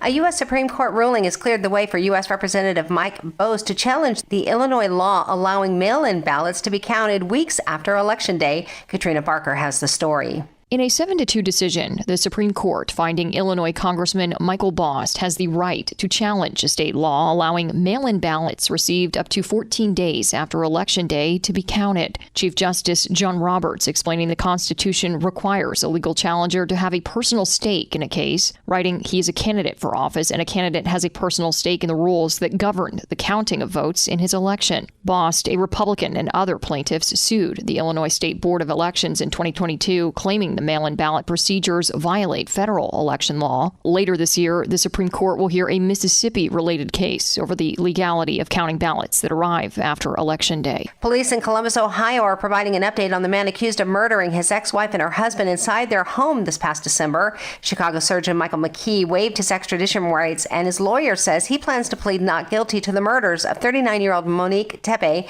and 37-year-old Spencer Tepe. Columbus Police Chief Elaine Bryant says police were able to identify McKee by linking him to a car that was spotted in Columbus just before the murders. The vehicle was located in Rockford, Illinois, and evidence was found that showed McKee in possession of the vehicle before and after the homicides. Monique and her husband were reportedly killed 1 month short of celebrating their 5-year wedding anniversary. This report is a service of Goldilocks, offering Chicagoland's state-of-the-art smart security systems to protect your home or business. AM 560 listeners receive 3 months of monitoring free with new installs. Get peace of mind by calling Goldilocks at 708-889-5600. Again, that's 708-889-5600. A check of the roads is coming up in 2 minutes, but time now for the AM 560 Business Beat, a service of Signature Bank. I'm Taylor Riggs, and this is the Fox Business Report. Goldman Sachs is reporting a mixed quarter. Earnings topped expectations. Its revenue was weaker than expected, though Goldman will be raising its dividend. The stock is up more than 0.5%. Morgan Stanley's earnings were better than expected. That stock up 1.5%. BlackRock, the Wall Street financial firm, says it ended last year with a record $14 trillion in assets, though its expenses cut into earnings in the period. Investors are encouraged by earnings from Taiwan Semiconductor, which reported a record quarter on demand for chips used in artificial intelligence. Also, TSMC wants to expand its manufacturing in Arizona with a 4th plant there. And there's a merger in the medical business. Boston Scientific is buying Penumbra, which provides cardiovascular devices. That's your Fox Business Report. I'm Jimmy Coselda. Invested in you. If you listen to the mainstream media and the Democrats, you'd think it was a sin to be black and conservative. Well, John Anthony blows up that perception every week on Black and Right. Join John this Saturday afternoon at 4 when he pushes back against the left and its regressive, progressive agenda that tries to dictate how people should think or feel about politics. Listen to Black and Right this Saturday afternoon at 4, right here on AM 560. The Answer. Looking for some hope? Listen to Leading the Way with Dr. Michael Youssef on our sister station, AM 1160. Hope for your life. Weekday mornings starting at 8. Listen, I'm going to be straight with you. Pain doesn't just hurt your body, it cripples your life. I know this because I've seen it with people I care about. If joint pain is holding you back, start the new year by doing something different. There's a way to get real relief without surgery and without putting your life on pause. But you have to take that first step and contact my friends at QC Kinetics. They provide regenerative treatments that help your body repair the areas that are causing pain. I've talked to people who've been through this. These are real results. Achy knees, hips, shoulders, wherever it hurts, instead of facing surgery that sidelines you for months, QC Kinetics treatments happen in the office. Simple procedures that deliver big, life-changing results. January is supposed to be your clean slate month, so make it one. Stop managing the pain and start solving it. Call now to learn more and tell them Dan Proft, that's me, sent you when you do. The number 312-827-6261. That's 312-827-6261. Call QC Kinetics to start the year right.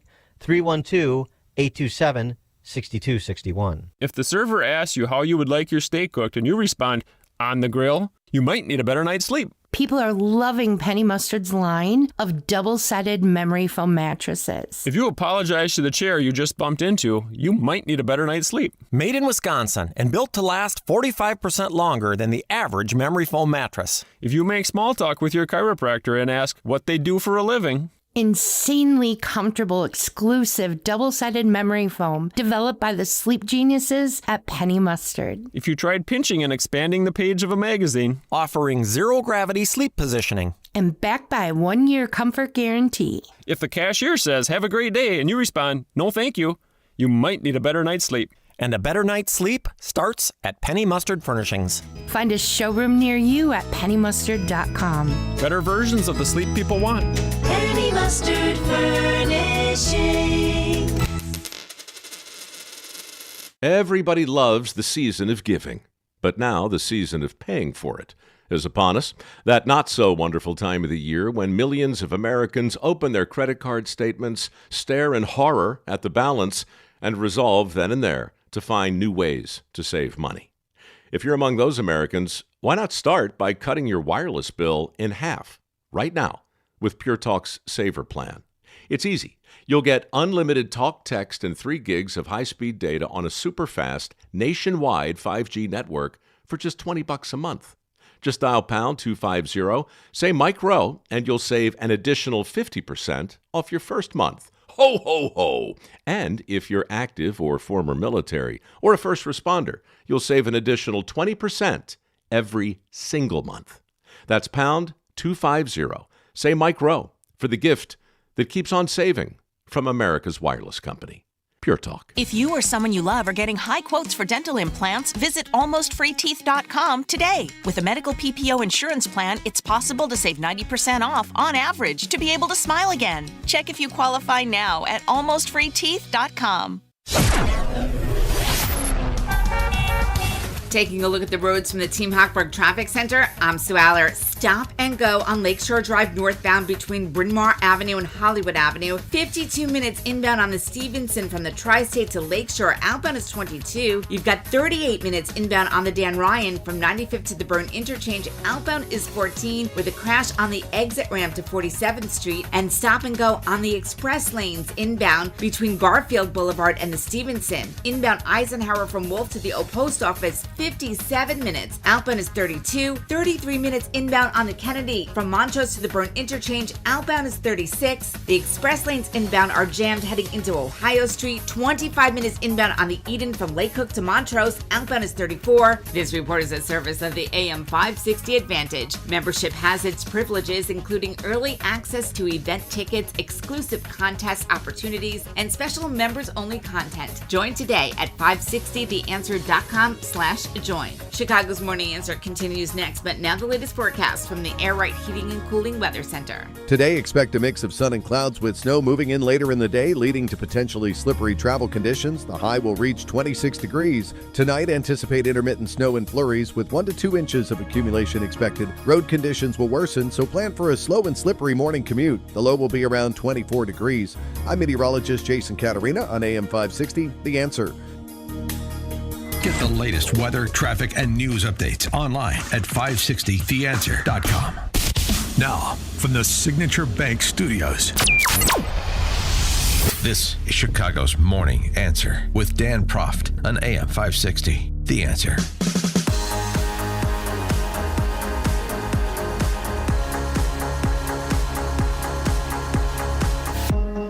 Top of the morning, Dan Proft here. The full financial pressure campaign is in effect against Iran.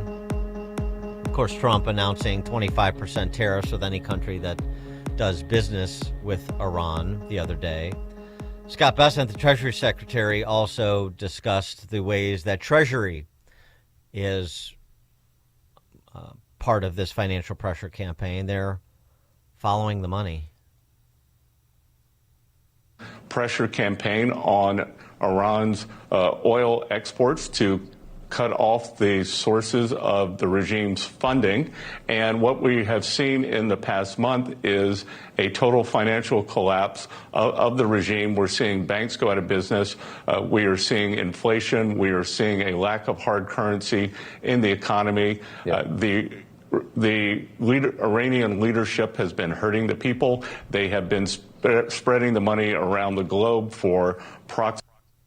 Yeah, for proxies. And in addition to that, they've been trying to get money out of the country and into financial institutions around the world so they have money they can access if they need to abdicate. And Treasury is on the job there, too, said Bessent. Treasury, who carries out the sanctions, we can see is we are now seeing the rats fleeing the ship because we can see millions, tens of millions of dollars being wired out of the country, snuck out of the country by the Iranian leadership. So they are abandoning ship, and we are seeing it come into banks and financial institutions all over the world. And what we do at Treasury is we follow the money, whether it is through the typical banking system or through digital assets. We are going to trace these assets, and they will not be able to keep them. Trump, after giving the order to evacuate some personnel from Air Base in Qatar, had this to say about the protesters being murdered by the regime. Because, of course, the question is, yes, the financial pressure campaign is on, but is a military campaign going to be folded in? This is what he said based on alleged reliable sources, although he equivocates a bit about this at the end. Take a listen. On Iran, you said that the killing has stopped. Who told you that the killings have stopped there? We have been informed by very important sources on the other side, and they've said the killing has stopped and the executions won't take place. There was supposed to be a lot of executions today, and that the executions won't take place. And we're going to find out. I mean, I'll find out after this. You'll find out. But we've been told on good authority, and I hope it's true. Who knows, right? Who knows? We've Crazy seen the body world. bags, so how do you trust No, them? you've seen that over the last few days, and they said people were shooting at them with guns, and they were shooting back, and it's one of those things. But they told me that there'll be no executions, and so I hope that's true. Yeah, I hope that's true. I mean, talk about I don't even know if you just do trust but verify. I think you did mistrust and watch something else, because I don't think you can ever lead with trusting the mullahs in Tehran. Bret Baier had an interview with the Iranian foreign minister, Abbas Araghchi, and of course he chalked this all up to they're not killing anybody. This is all an Israeli plot. The murders are coming from forces outside, murdering is coming from forces outside the country, and it numbers in the hundreds, not the thousands, by the way. Well, Mr. Foreign Minister, we appreciate the time. There are a lot of people concerned and want you to say that the Iranian regime's killing of protesters will stop. I think you have to find the elements who made these killings outside of Iran. And there are many, evidences to that. We can show you. So it is all a kind of Israeli plot, which is now failed. And I hope that President Trump would not build on that failed attempt by Israelis. And will the Ayatollah will be here? And on the killing of protesters? Well, we are on the ground in Iran. Those, claims are baseless. There is no proof of that. The number of deaths, although they tried hard to increase the number of deaths, are only hundreds. The exact figure would be announced very soon, perhaps tonight, by our authorities. So you're saying it's less than 1,000 people? No, hundreds of people.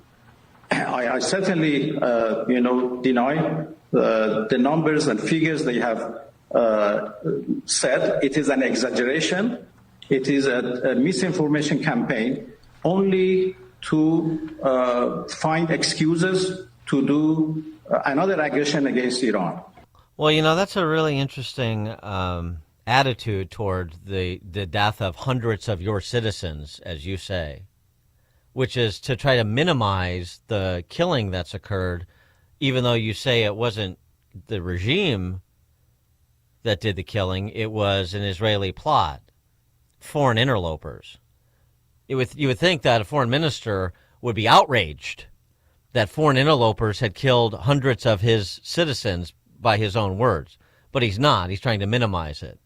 So I think that sort of undermines the idea that this is foreign interlopers for any anti-Zionist conspiracy theorists out there. Sort of an odd framing there, not really credible, obviously.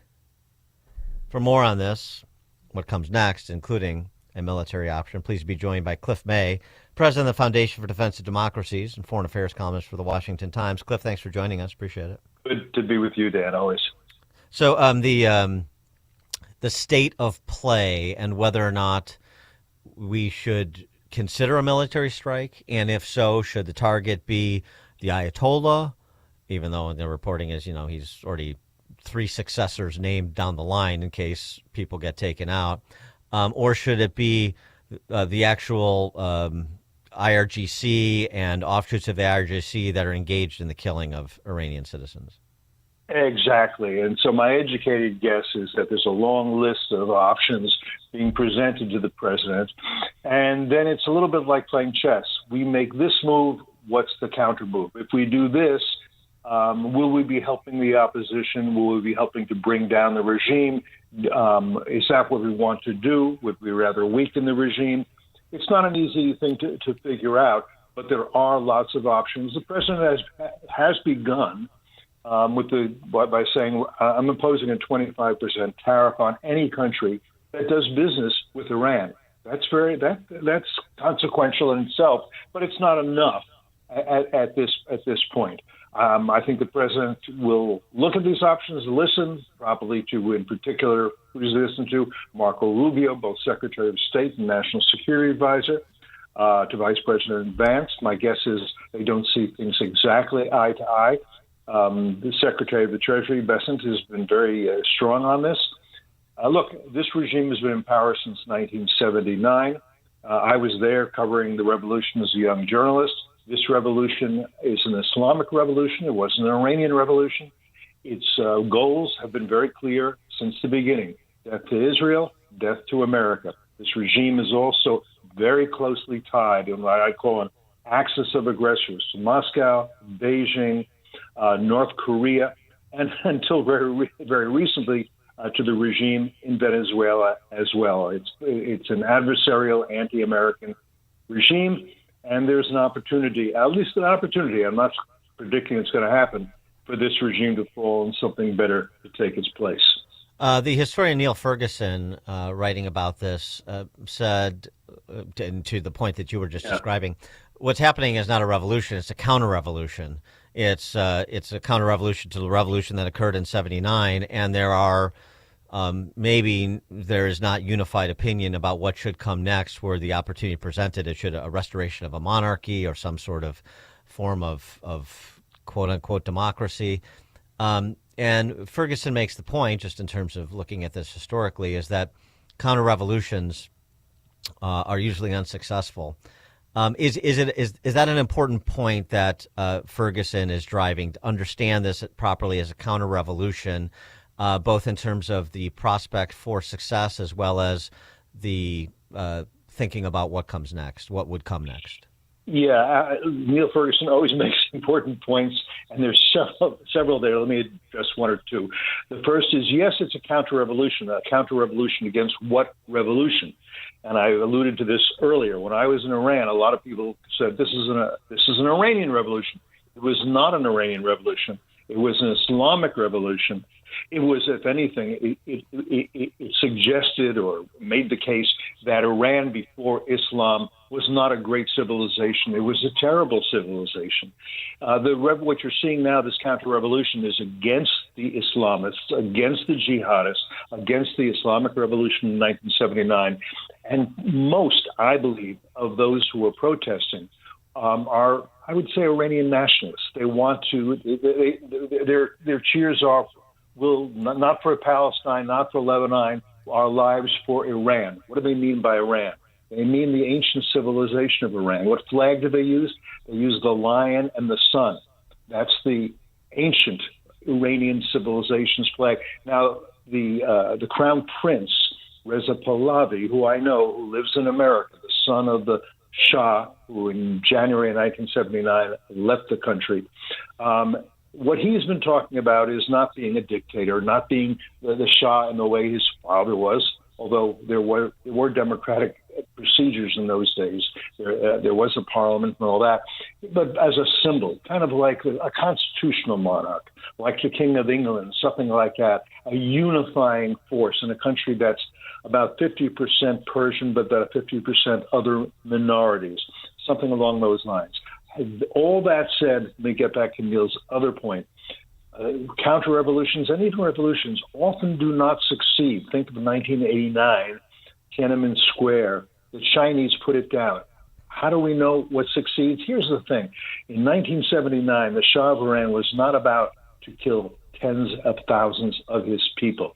I've talked with the Crown Prince about that, and Jimmy Carter had told him, I don't want you killing tens of thousands of your people. Those in power now in Iran, I think, will and maybe already are killing thousands, maybe tens of thousands of their people. They have a monopoly on violence, and they don't mind using it. But they are, I think, somewhat afraid that President Trump may take action. Revolutions are more likely to succeed with some outside help. The French helped with the American Revolution. The Germans helped with the Russian Revolution. Think of all that. So anyhow, among the things that the president may think is, okay, if it's the Islamic, not the Iranian, the Islamic Revolutionary Guard Corps that's doing most of the killing, Maybe I want to take out their headquarters. Maybe I want to do it while the heads of the IRGC are meeting. How would he know that? Well, the Israelis, have awfully good intelligence about such things. I want to get your take on another matter, too. Russia.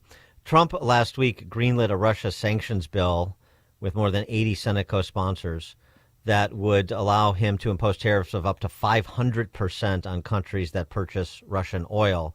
I mean, is this something that Congress should move on expeditiously to put the additional pressure on Putin, maybe pressure that he is feeling, adding to the pressure he is feeling about the situation in Iran and what transpired in Venezuela?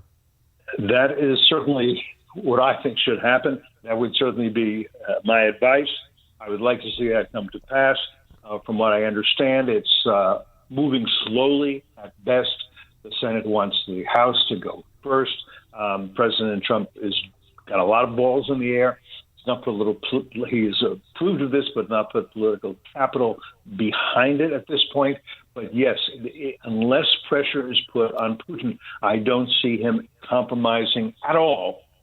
He has shown no willingness to compromise since this war started on February 24th, 2022. As I've told you before many times, Dan, I think I know who this guy is. I've been following him for 20 years. I've been following Russia for more than 50 years. He sees himself as a czar. He wants to restore the Russian Empire. For him, that requires the crushing of the Ukrainian nation, of its independence, of its freedom, of its language, of its culture, all of the above. And that's not the end of his ambitions, because the Russian Empire that he wants to restore, particularly when it was the Soviet Empire, was enormous. It included much of Eastern Europe. The Russian Empire once included Finland, included the Baltic countries. He is very ambitious. This is the legacy he wants. He's willing to sacrifice as many Russians as necessary to get it. He thinks that this is his mission in life at this point. One final question, talking about Iran, but in sort of the larger context, but in terms of domestic politics. A wonderfully snarky post on X from Hussein Mansour, who said, "I don't know why Islamic Republic officials in Iran are so afraid. Worst case, they lose power, flee to Western countries, get gigs as professors in elite universities or writers for the BBC, New York Times, head care chapters, and those who can't can open daycares in Minnesota." The point he's speaking to is a serious one, which is, where are the emojis of the Iranian flag and the protests on behalf of the Iranian people who had their internet access turned off and are being slaughtered by their government?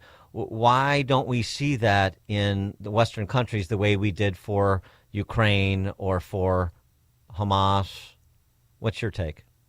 Well, first of all, his comments are wonderful. I think the reason is because I don't see how you blame Israelis or Jews for this. If you can't do that, nobody seems to care. If it's Muslims killing Muslims, the UN couldn't care less. The so-called international community couldn't care less. Nobody's going to, other than the United States pretty much, and very few others, really care. There are, by the way, a lot of the regime higher-ups have children in the West, including in the U.S. We might want to say, you know what, you should go back and help your parents put down this revolution. But why don't they want to just go to Princeton University and teach? To be honest, some of them are true believers. They believe in the Khomeiniist interpretation of Islam. And the Khomeiniist interpretation of Islam, inspired by, for example, the Muslim Brotherhood, says that Islam must be supreme and dominant throughout the world. And that is our fight. That is our war. That is our jihad. It started in the 7th century, and we will continue for however long it takes. They're not material girls. So living in Princeton and giving lectures and going on TV, that's not what they want. Cliff May, president of the Foundation for the Defense of Democracies and foreign affairs columnist for the Washington Times. Cliff, thank you as always. Thanks, Dan. Pleasure. Dan Proft, Chicago's Morning Answer. Before you see it on TV, share it on Facebook, or read about it in the paper. Hear it here first. This is Chicago's Morning Answer on AM 560. The Answer. They say timing is everything in the gold and silver markets, and it's true. Dennis Prager here for AmFed Coin and Bullion. Although you can buy at the right time, if you buy the wrong coins, you may not make a profit. When gold was $400 an ounce, many people were talked into buying high-grade old gold and silver collector's coins. Unfortunately, most of the people who bought these so-called semi-numismatic coins, like the $20 St. Gaudens and Liberty Head gold coins, have not broken even on their investment. Incredible, given that gold has risen approximately 525% since then. So while timing is everything, if you buy the wrong coins, the timing simply doesn't matter. Having a dealer who cares about positioning you in the right types of coins or bullion will mean more to your portfolio than anything else. That's why I deal with Nick Rovich and AmFed Coin and Bullion. Whether you're buying or selling, call 800-221-7694. That's 800-221-7694. Or go to AmericanFederal.com, AmericanFederal.com. One of the great memories of a vacation can be seeing history that you've only read about. That's the adventure you'll experience on Alistair Begg's Deeper Faith Norwegian Cruise, September 5th through the 12th, 2026. Exploring the land of the Vikings. You'll sail the pure waters of the North Sea to Norway's spectacular scenery. Rugged cliffs, towering waterfalls, and quaint villages filled with Viking lore. Alistair will guide you daily through the scriptures as you experience attentive first-rate travel, complete with elegant cuisine aboard Holland America's majestic cruise ship, the Statendam. One of the stops on your journey through history will be Ålesund, a Viking-inspired coastal town known for its striking architecture and scenic mountain views. Cabins are limited, so call today, 855-565-5519, 855-565-5519, or log on to deeperfaithcruise.com.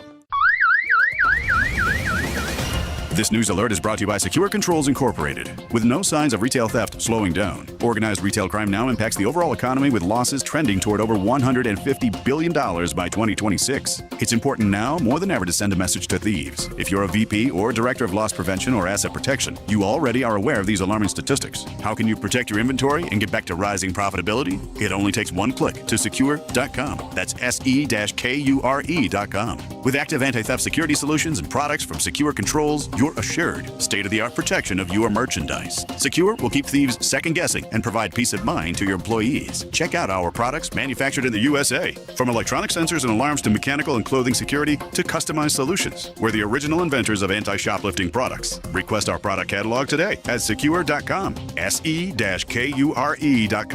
or call 800-250-9265. What if 2026 could be the best year ever for your retirement? It can when you take control of your financial future with physical precious metals. Call Advantage Gold at 800-741-GOLD right now and get your free gold rollover kit valued at $49, yours just for calling. More Americans than ever are discovering the power of rolling over a portion of their IRA or 401k into physical gold and silver. With a simple, tax and penalty-free rollover, you can add stability, security, and strength to your retirement. In times of inflation, uncertainty, or market swings, gold has been a steady, tangible, proven store of value. And in 2026, it could be the key to building the retirement you've always imagined. That's why so many people trust Advantage Gold, the #1 rated gold IRA company in America for 10 years running. Call 800-741-GOLD to get your free gold rollover kit. Call 800-741-GOLD and let 2026 be the year you finally take control. Consult your financial advisor before investing. Call 800-741-GOLD. Twitchy.com brings you the latest in social news, highlighting and reacting to important conversations from America's most prominent journalists, politicians, and celebrities. Twitchy's kinetic group of editors deliver fast and amusing content around the clock to tell you who said what in global and political news, sports, entertainment, and media. If it's news, they're on it. If it should be news, they're ahead of it. Stay connected to the newswire of the 21st century with Twitchy.com. Twitchy.com. AM 560, The Answer. Cliff May really nailed it, didn't he, when talking about the lack of rallies for the Iranian people in the West? Yeah, well, if you can't blame Israel or America, then what's the point?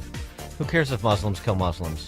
Yeah, that's about right. That's a pretty good commentary on the left. Coming up at 8:40, We're going to speak with Mignon Houston. I had Mignon Houston with a baked potato, Fleming's, last night for dinner.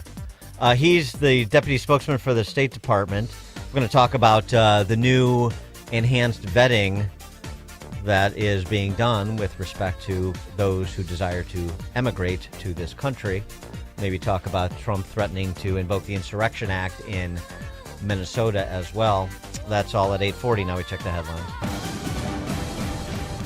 Good morning. It's 14 degrees here in Chicago on AM 560 The Answer. I'm Stace Keene in the QC Kinetics newsroom.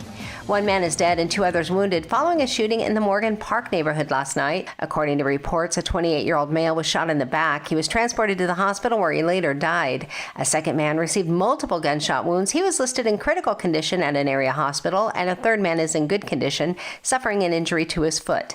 There are no suspects in custody at this time. Chicago Mayor Brandon Johnson says President Trump's threats to suspend federal funding to sanctuary cities and states is illegal. The city of Chicago receives about $3 billion in federal grant funding each year, funds that the president says will be stopped as of February 1st. Officials say consequences of losing that funding here in Chicago would be widespread, hitting everything from transportation to public safety. And the CEO of Harold's Chicken has passed away. Kristen Pierce Sherrod took over the fast food chain after her father, Harold Pierce, passed away. No cause of death has been released. She was 55 years old. This report is a service of the AM 560 store. Order t-shirts, hoodies, and more from your favorite AM 560 brands, including Prop University and The Sean Thompson Show, when you go to 560theanswer.com/store. A check of the roads is coming up in 2 minutes on AM 560 The Answer. Catch more money with leading economist Steve Moore. I'm excited about America. I think things are going really well. I think we've turned a corner here. I think Biden economics is well behind us now. This is a miracle what's going on here. If anything, it's better than I thought it would be. So many good things happening in the economy. Low inflation, low unemployment rate, consumer confidence up, business confidence up. All of the indicators are pointing north right now. It's More Money, Saturday at 3 on AM 560. The Answer. 82 million Americans rely on AM radio for news, sports, talk, and emergency alerts. But unless Congress acts now, AM could disappear from new cars. Tell lawmakers AM radio matters to you. Text AM to 39179 and urge Congress to pass the AM Radio for Every Vehicle Act before it's too late. Message and data rates may apply. You may receive up to 4 messages a month, and you may text STOP to stop. This message furnished by the National Association of Broadcasters. Temperatures are cooling, but not concerns about inflation, market volatility, and taxes. Revisit your financial plan this winter. BestGen Wealth Partners work with individuals to develop personalized plans that help navigate changing conditions with confidence. Visit GetRetiredStayRetired.com to learn more. Advisory services offered through BestGen Advisors LLC, an SEC registered investment advisor. Securities offered through Private Client Services LLC, member FINRA and SIPC. Private Client Services and BestGen Advisors LLC are unaffiliated entities. Any information discussed does not constitute investment advice. BestGen Advisors and Private Client Services do not offer tax legal advice. Hey, sorry to hear your mom passed away. Thanks. A lot of work to do settling her assets? Actually, she prepared a living trust. Makes this process simple. Yeah, I set up a will for my kids. Should make it easy. Well, unless your assets are small, your kids will have to go to court to settle your will. So, where do I get a living trust? Nauman and Associates. They prepare wills and trusts for a flat fee. No surprises. Nauman and Associates in Elk Grove Village? That's right. NALawGroup.com. Call 847-593-8777. For months, you've been hearing ads about Virago Immune Support. I have to tell you, this stuff is for real. I had an occasion to not be feeling well on a remote broadcast. I took it, and it is the real deal.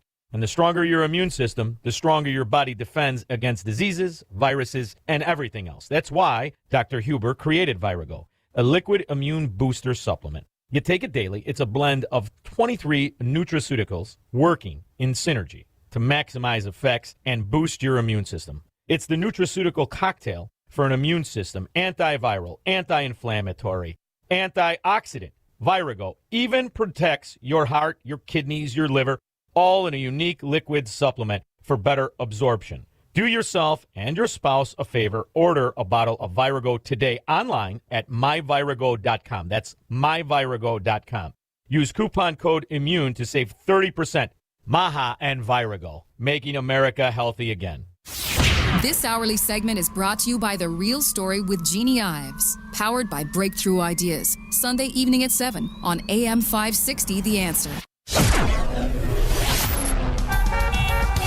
Taking a look at the roads from the Team Hochberg Traffic Center, I'm Sue Aller. It is completely jammed on the inbound Kennedy from Cumberland Avenue to Nagel Avenue with a collision. And then after you pass that, it's 37 minutes inbound from Montrose to the Byrne Interchange. Outbound is 16. The express lanes are stop and go from Montrose Avenue to Ohio Street. And the inbound Eden from Lake Hook to Montrose is 16 minutes. Outbound is 25. 46 minutes inbound on the Eisenhower from Wolf to the old post office. Outbound is 24. It's 47 minutes inbound on the Stevenson from Veterans Memorial to Lakeshore. Outbound is 29. The Dan Ryan from 95th to the Byrne Interchange is 35 minutes. Outbound is 12. The express lanes inbound slow down into the Stevenson. This report is a service of Aleve. Life doesn't wait, and neither should you. Aleve can help you deal with pain less throughout your day. With just one pill, Aleve lasts up to 12 hours. Don't let those aches and pains hold you back from doing what's important to you. Use as directed. Chicago's Morning Answer continues next, but now the latest forecast from the Air Right Heating and Cooling Weather Center. Today, expect a mix of sun and clouds with temperatures reaching a high of 26. As the day progresses, clouds will thicken, leading to snowfall at night. The snow will make travel slippery. Tonight, there will be intermittent snow and flurries, accumulating 1 to 2 inches. Road conditions will deteriorate, so plan for a slow and slippery morning commute with a low of 24. I'm meteorologist Jason Caterina on AM 560, The Answer. Get the latest weather, traffic, and news updates online at 560theanswer.com. Now, from the Signature Bank Studios, only the biggest stories, only the biggest guests, and only the biggest opinions. This is AM 560, The Answer. Top of the morning, Dan Proft here. So the State Department said yesterday we'll temporarily suspend the processing of immigrant visas for citizens of 75 countries, including but not limited to 75 countries: Afghanistan, Iran, Russia, Somalia, whose nationals the Trump administration has deemed likely to require public assistance while living in the United States. It goes back to something we've talked about many times on the show, and again mentioned this morning in our discussions about the chaos and violence being perpetuated by the left in Mogadishu, Minnesota, and elsewhere, which is thinking about immigration. How about 2 basic criteria and, some individualized vetting for this? Will you be self-sufficient, and will you assimilate? Is your intention to assimilate, and is your intention to work and be self-sufficient? Then we can start having conversations about adding people to this country that will add greatness to this country.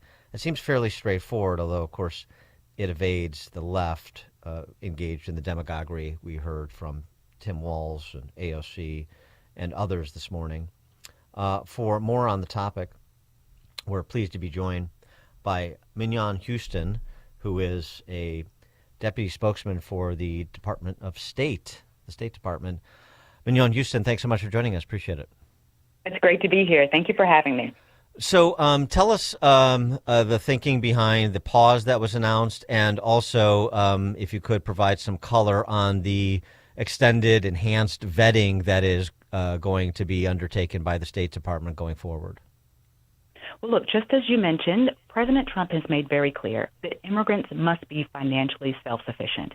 We have seen for far too long a visa system that has been abused, taxpayer dollars are taken advantage of, and honestly, the United States has one of the most generous immigration systems in the world, but it only works if laws are enforced. And so what you're seeing here is a number of initiatives that this administration, through decisive action, has taken to really ensure that U.S. national security is defended, is protected. We have expanded vetting for student visas. We are enacting full and partial suspensions on visas for countries who have high overstay rates. We have recently revoked 100,000 visas, and these are for folks who have been in the United States, driving under the influence, assaulting people on U.S. soil, stealing, overstay rates that are essentially high. And this administration has said enough is enough. We're going to correct the immigration system that has been broken for far too long, and we're going to prioritize U.S. national security. And it sounds to me, and this is important because the criticisms that will come from the left about this being, racist, race-based countries, Central European and Northern European countries at the expense of countries with high populations of brown and black people. But what it sounds to me like you're saying is, here are the standards we're applying to every country, and whoever doesn't meet these standards, regardless of the demographics of the country, is going to be under enhanced scrutiny or be provided less access. It's based on conduct, not anything else. That's absolutely right. Visa decisions are based on objective indicators based on law. And so if you are having high overstay rates from immigrants of your country coming to the United States, overstaying their visas, whether it's a work visa, tourist visa, or their countries that we have partnerships with, but their identity documents are, we don't have the best faith that those identity documents are fully scrutinized, we're going to have some need to pause how we adjust and give visas to that country. Or if countries are not sharing information with us that's important for us to defend U.S. national security. So there are a number of factors that are taken into account as it relates to the public charge. When migrants come to the United States, we expect them to be self-sufficient. If they are relying on public cash assistance for their income maintenance, if they are using long-term institutionalized government benefits, this is a public charge. This is taking advantage of the generosity of the American taxpayer, and that is exactly what we're doing. At the bottom line is the majority of people travel to the United States and legally, but when visas are misused, whether it's through criminal activity, overstays, or fraud, the U.S. government has the authority and the obligation to act. Is there any consideration, even for those that are here legally and that are pursuing permanent residency or even ultimately citizenship, to say, one of the ways to fast track your desire to stay here legally for permanently and then even pursue citizenship is if you waive off access to welfare state benefits? You're just, or for maybe for even just a defined period of time. Well, I'm going to prove up I'm not self-sufficient because put me on a list that says this guy doesn't get access to transfer payments. Look, I like the way you're thinking about this. I am very proud to work with an administration that is forward-leaning, that is looking at ways to essentially adjust how we have been, the status quo of how we've been adjudicating visas and monitoring individuals once they're here in the United States based on evolving threats that we're seeing. And so ideas like this is what this administration is considering. What is in the best interest of the American people? And I hope these ideas keep coming. And the story out yesterday that's getting a lot of attention, first time in 50 years there was negative net migration. The Brookings Institute estimated net negative flows of between 295,000 to 10,000 for 2025. Is that just is that seen as an accomplishment by the administration, or is it just seen like, look, we're not anti-legal immigration and we're not trying to get to negative net immigration numbers. We're just trying to sort of reestablish order in the system and criteria by which we make sensible decisions? That's exactly right. We are a country that welcomes legitimate travel to the United States. This administration has said from the beginning, and it is a promise made and a promise kept, that we are going to remove programs that incentivize mass migration. Honestly, it is the best idea to think about how countries can become more stable, not removing the best and the brightest from their countries and setting up safe havens here in the United States. We are working with countries to improve economic opportunities, to improve political and diplomatic opportunities, to see growth for their citizens and for the United States without taking the best and the brightest. That's fundamentally a change in how we're doing things here, and I think it's going to reap benefits. Mignon Houston is Deputy Spokesperson for the State Department. Mignon, thanks so much for joining us. Appreciate your time. It was a pleasure. Thank you for having me. Pleasure to have you. Dan Proft, Chicago's Morning Answer. Hear about the big stories of the day, then talk about them right here on Chicago's Morning Answer on AM 560. The Answer. The following is a paid political announcement. Stay tuned for a special message from Angel Dad Joe Abraham about his daughter Katie. Put yourself in my shoes. I just spent my first Christmas without Katie. My daughter was murdered by an illegal immigrant Governor Pritzker protected. Imagine her final breaths, knowing that you would have given your life for hers, but you didn't have the chance. Put your child in Katie's shoes. Think of the unfulfilled dreams, the unrealized joys, and the permanent loss.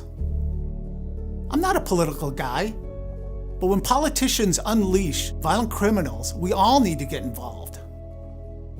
We can do better, and we must do better. Ted Dabrowski would have protected Katie, and he'll protect your children the way I wish someone had protected mine. I'm Ted Dabrowski, and I approve this message. Is cremation an option you're considering for you or your loved one? At Catholic cemeteries, we offer sacred, permanent places of rest where loved ones can be remembered, prayed for, and visited for generations. Too often, cremated remains are brought home, only to end up in closets, basements, or forgotten on shelves. Memorialization is forever. Honor their life. Preserve your legacy. Visit us today at CatholicCemeteryChicago.org to schedule a free consultation or call 708-236-5490. Well, that was a surprise. The HVAC tech just said our furnace apparently has a cracked heat exchanger, and it'll cost thousands. Oh, you're kidding. He barely looked at it. Now he's pushing a huge repair? What should we do? I don't really trust them. We need a second opinion. My brother Mark recommended Air Right Heating and Cooling. I looked them up, and they seem legit. Great Google reviews. I'm sure they'd give us an honest assessment. He liked that they checked their carbon monoxide readings so he knows the air they're breathing is safe. And I guess it also gave a sense of how much life was left in their furnace. I'd love that peace of mind. Plus, why spend a fortune on something we might not even need? Get a second opinion from Air Right Heating and Cooling. Tell them AM 560 sent you and get $56 off any service. Visit Air Right Heating and Cooling right now at AIR-RITE.com. Again, that's AIR-RITE.com. Air Right Heating and Cooling. Doing it right since 1959. Listen, I'm going to be straight with you. Pain doesn't just hurt your body, it cripples your life. I know this because I've seen it with people I care about. If joint pain is holding you back, start the new year by doing something different. There's a way to get real relief without surgery and without putting your life on pause. But you have to take that first step and contact my friends at QC Kinetics. They provide regenerative treatments that help your body repair the areas that are causing pain. I've talked to people who've been through this. These are real results. Achy knees, hips, shoulders, wherever it hurts, instead of facing surgery that sidelines you for months, QC Kinetics treatments happen in the office. Simple procedures that deliver big, life-changing results. January is supposed to be your clean slate month, so make it one. Stop managing the pain and start solving it. Call now to learn more and tell them Dan Proft, that's me, sent you when you do. The number 312-827-6261. That's 312-827-6261. Call QC Kinetics to start the year right. 312-827-6261. Hello? Sir, this is Officer Peterson. There's been a string of break-ins in the area, and your office, it was hit. Hit? What do you mean? We were robbed? Looks like the back door lock was easily pried open, and they moved through the building like they knew exactly what to take. We see wires everywhere. No computers. What? No computers? I just upgraded everything. Looks like they moved fast. We only found out because a neighboring business had their alarm go off. Do you have any security cameras? No, nothing. Don't wait until it's too late. Goldilocks protects Chicagoland businesses with custom security solutions. From reinforced commercial doors with keyless entry to cameras and 24/7 monitoring that alerts authorities immediately. Schedule a free on-site assessment at GoldilocksInc.com. Again, that's GoldilocksInc.com. Plus, AM 560 listeners get their first 3 months of monitoring free with a new install. Call 708-889-5600. That's 708-889-5600. Goldilocks, Chicago's premier locksmith, doors, and security systems company since 1981. Hi, this is Sean Thompson. The roller coaster. No matter your age, no matter the amusement park, it never ceases to bring the emotional goods, the anticipation, the excitement, and then the fear and the adrenaline rush that comes from the king of all rides. The same can be said when it comes to your retirement. Lots of questions and concerns that for some reason can feel like a roller coaster. Will you be able to continue to live as comfortably as you do now? Or will you have the complete financial independence? Or will you run out of money? How about taxes, Social Security, or health care? Tom Fortino and the team at Alpha Wealth Group can answer all of these questions and much more with their roadmap to retirement. And all you have to do is simply call 630-864-6711. That's 630-864-6711. Or online at alphawealthgroup.com. Call Alpha Wealth Group today, and let's save the fear and adrenaline for the amusement park.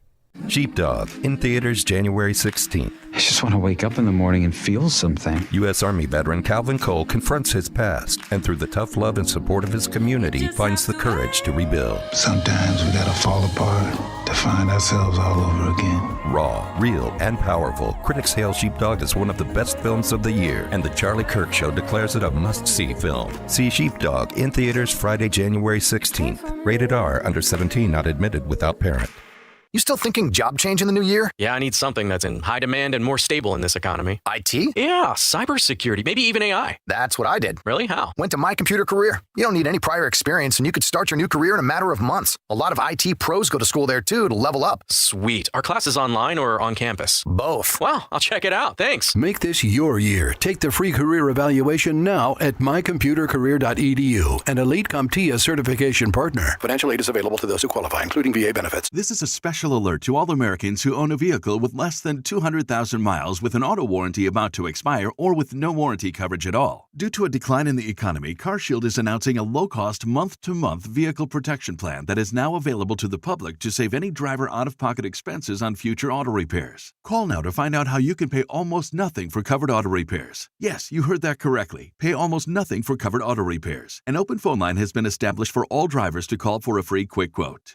Call 800-330-8323 now. Drivers who are covered will not have to pay for covered repairs again. This protection plan is at an all-time low. Additionally, drivers who activate this vehicle protection today will also receive free roadside assistance, free towing, and car rental options at no additional cost. Call us for your free quick quote today. 800-330-8323. That's 800-330-8323. What do you have to lose? Call 800-330-8323. Again, 800-330-8323. We couldn't decide if we needed in-home care for Dad. Right. Just some help here and there with bathing, organizing his meds, a walk through the neighborhood. Oh, exactly. But everywhere we looked wanted us to commit to 10 hours a week. It was more care than he needed.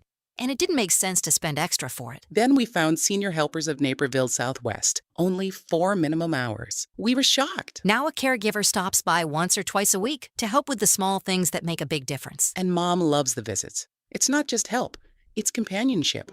At Senior Helpers of Naperville Southwest, we understand that not every family needs round-the-clock care. We serve DuPage, Cook, Kane, Kendall, and Will counties. We conduct free in-home assessments and we guarantee compatibility. Call Senior Helpers of Naperville Southwest today at 331-281-0728. Again, that's 331-281-0728. And tell them AM 560 sent you. Senior Helpers of Naperville Southwest. Senior care. Only better. Dan owed an unbelievable amount of money to the IRS. I got behind on my taxes. It's a horrible feeling. He was in denial. And when I got those letters from the IRS, you wanted to act like they didn't exist. Finally, Dan turned to Optima Tax Relief, the leading tax resolution firm. A-plus rated by the Better Business Bureau, they've resolved over $1 billion for their clients. Optima got me a settlement with the IRS. These people are really people-friendly. It was every bit of a new lease on life for me. The fast action and the great results made Dan's head spin. I felt like I was in a dream, but it's real, and I have paperwork to prove it. They got the job done, and life is good. For tax help you can trust, call Optima now for a free consultation. If you're worried about what's going to happen with the IRS, stop worrying. Make the call now. Call 800-965-1433. 800-965-1433. 800-965-1433. Optima Tax Relief. Testimonial from an actual client. Some restrictions apply. For complete details, please visit OptimaTaxRelief.com. AM 560. The Answer. Dan Proft here. We have to spend so much time discussing matters where people are indecent to one another, the nature of politics and culture. It's nice to also include some stories where people are positively decent to one another. This comes to us from South Bend. Mo Riles' truck severely damaged over the years, incredibly so. So bad, people around town seeing it posted about it, and it went viral. And it got the attention of CBS because it's not just Mo Riles' truck that was an object of, ridicule, but it was what a local detailing shop owner, Colin Crowell, and other members of South Bend did to give Mo Riles an assist. Folks have been so shocked at the sight of it. What in God's name happened to your truck? Let's go with what didn't happen to it, okay? There's too many documented incidents for me to even go there. Combine those mishaps with the fact that Indiana does not require vehicle inspections, and you have the makings of a social media frenzy. For the past few months, thousands of people have been sharing their sightings online and mercilessly poking fun. But a few weeks ago, one local resident saw that wounded duck of a truck limping down the highway and didn't just make a mockery. He made a connection. I just thought there's got to be something more to why this truck looks like this. What did you learn? I just put two and two together that this is this person's only means of transportation. Colin Crowell, owner of a local detailing shop, met with Mo and soon after launched a crowdfunding campaign to get him a new truck. Raised about $22,000 from about 500 different donors. That's the part that knocked me over, bam. Here's a human being seeing another human being struggle. And I'm like, wow, what did I do to deserve this? You know? Well, for starters, he has worked hard his whole life, most recently at a Dollar Tree. He's had some health issues lately and could really use a reliable ride to get to doctor's appointments.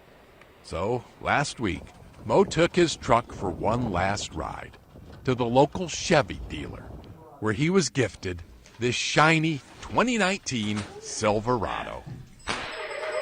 But he says the real gift was far less tangible. This whole thing is not about me. It's about this community bonding together. God is good.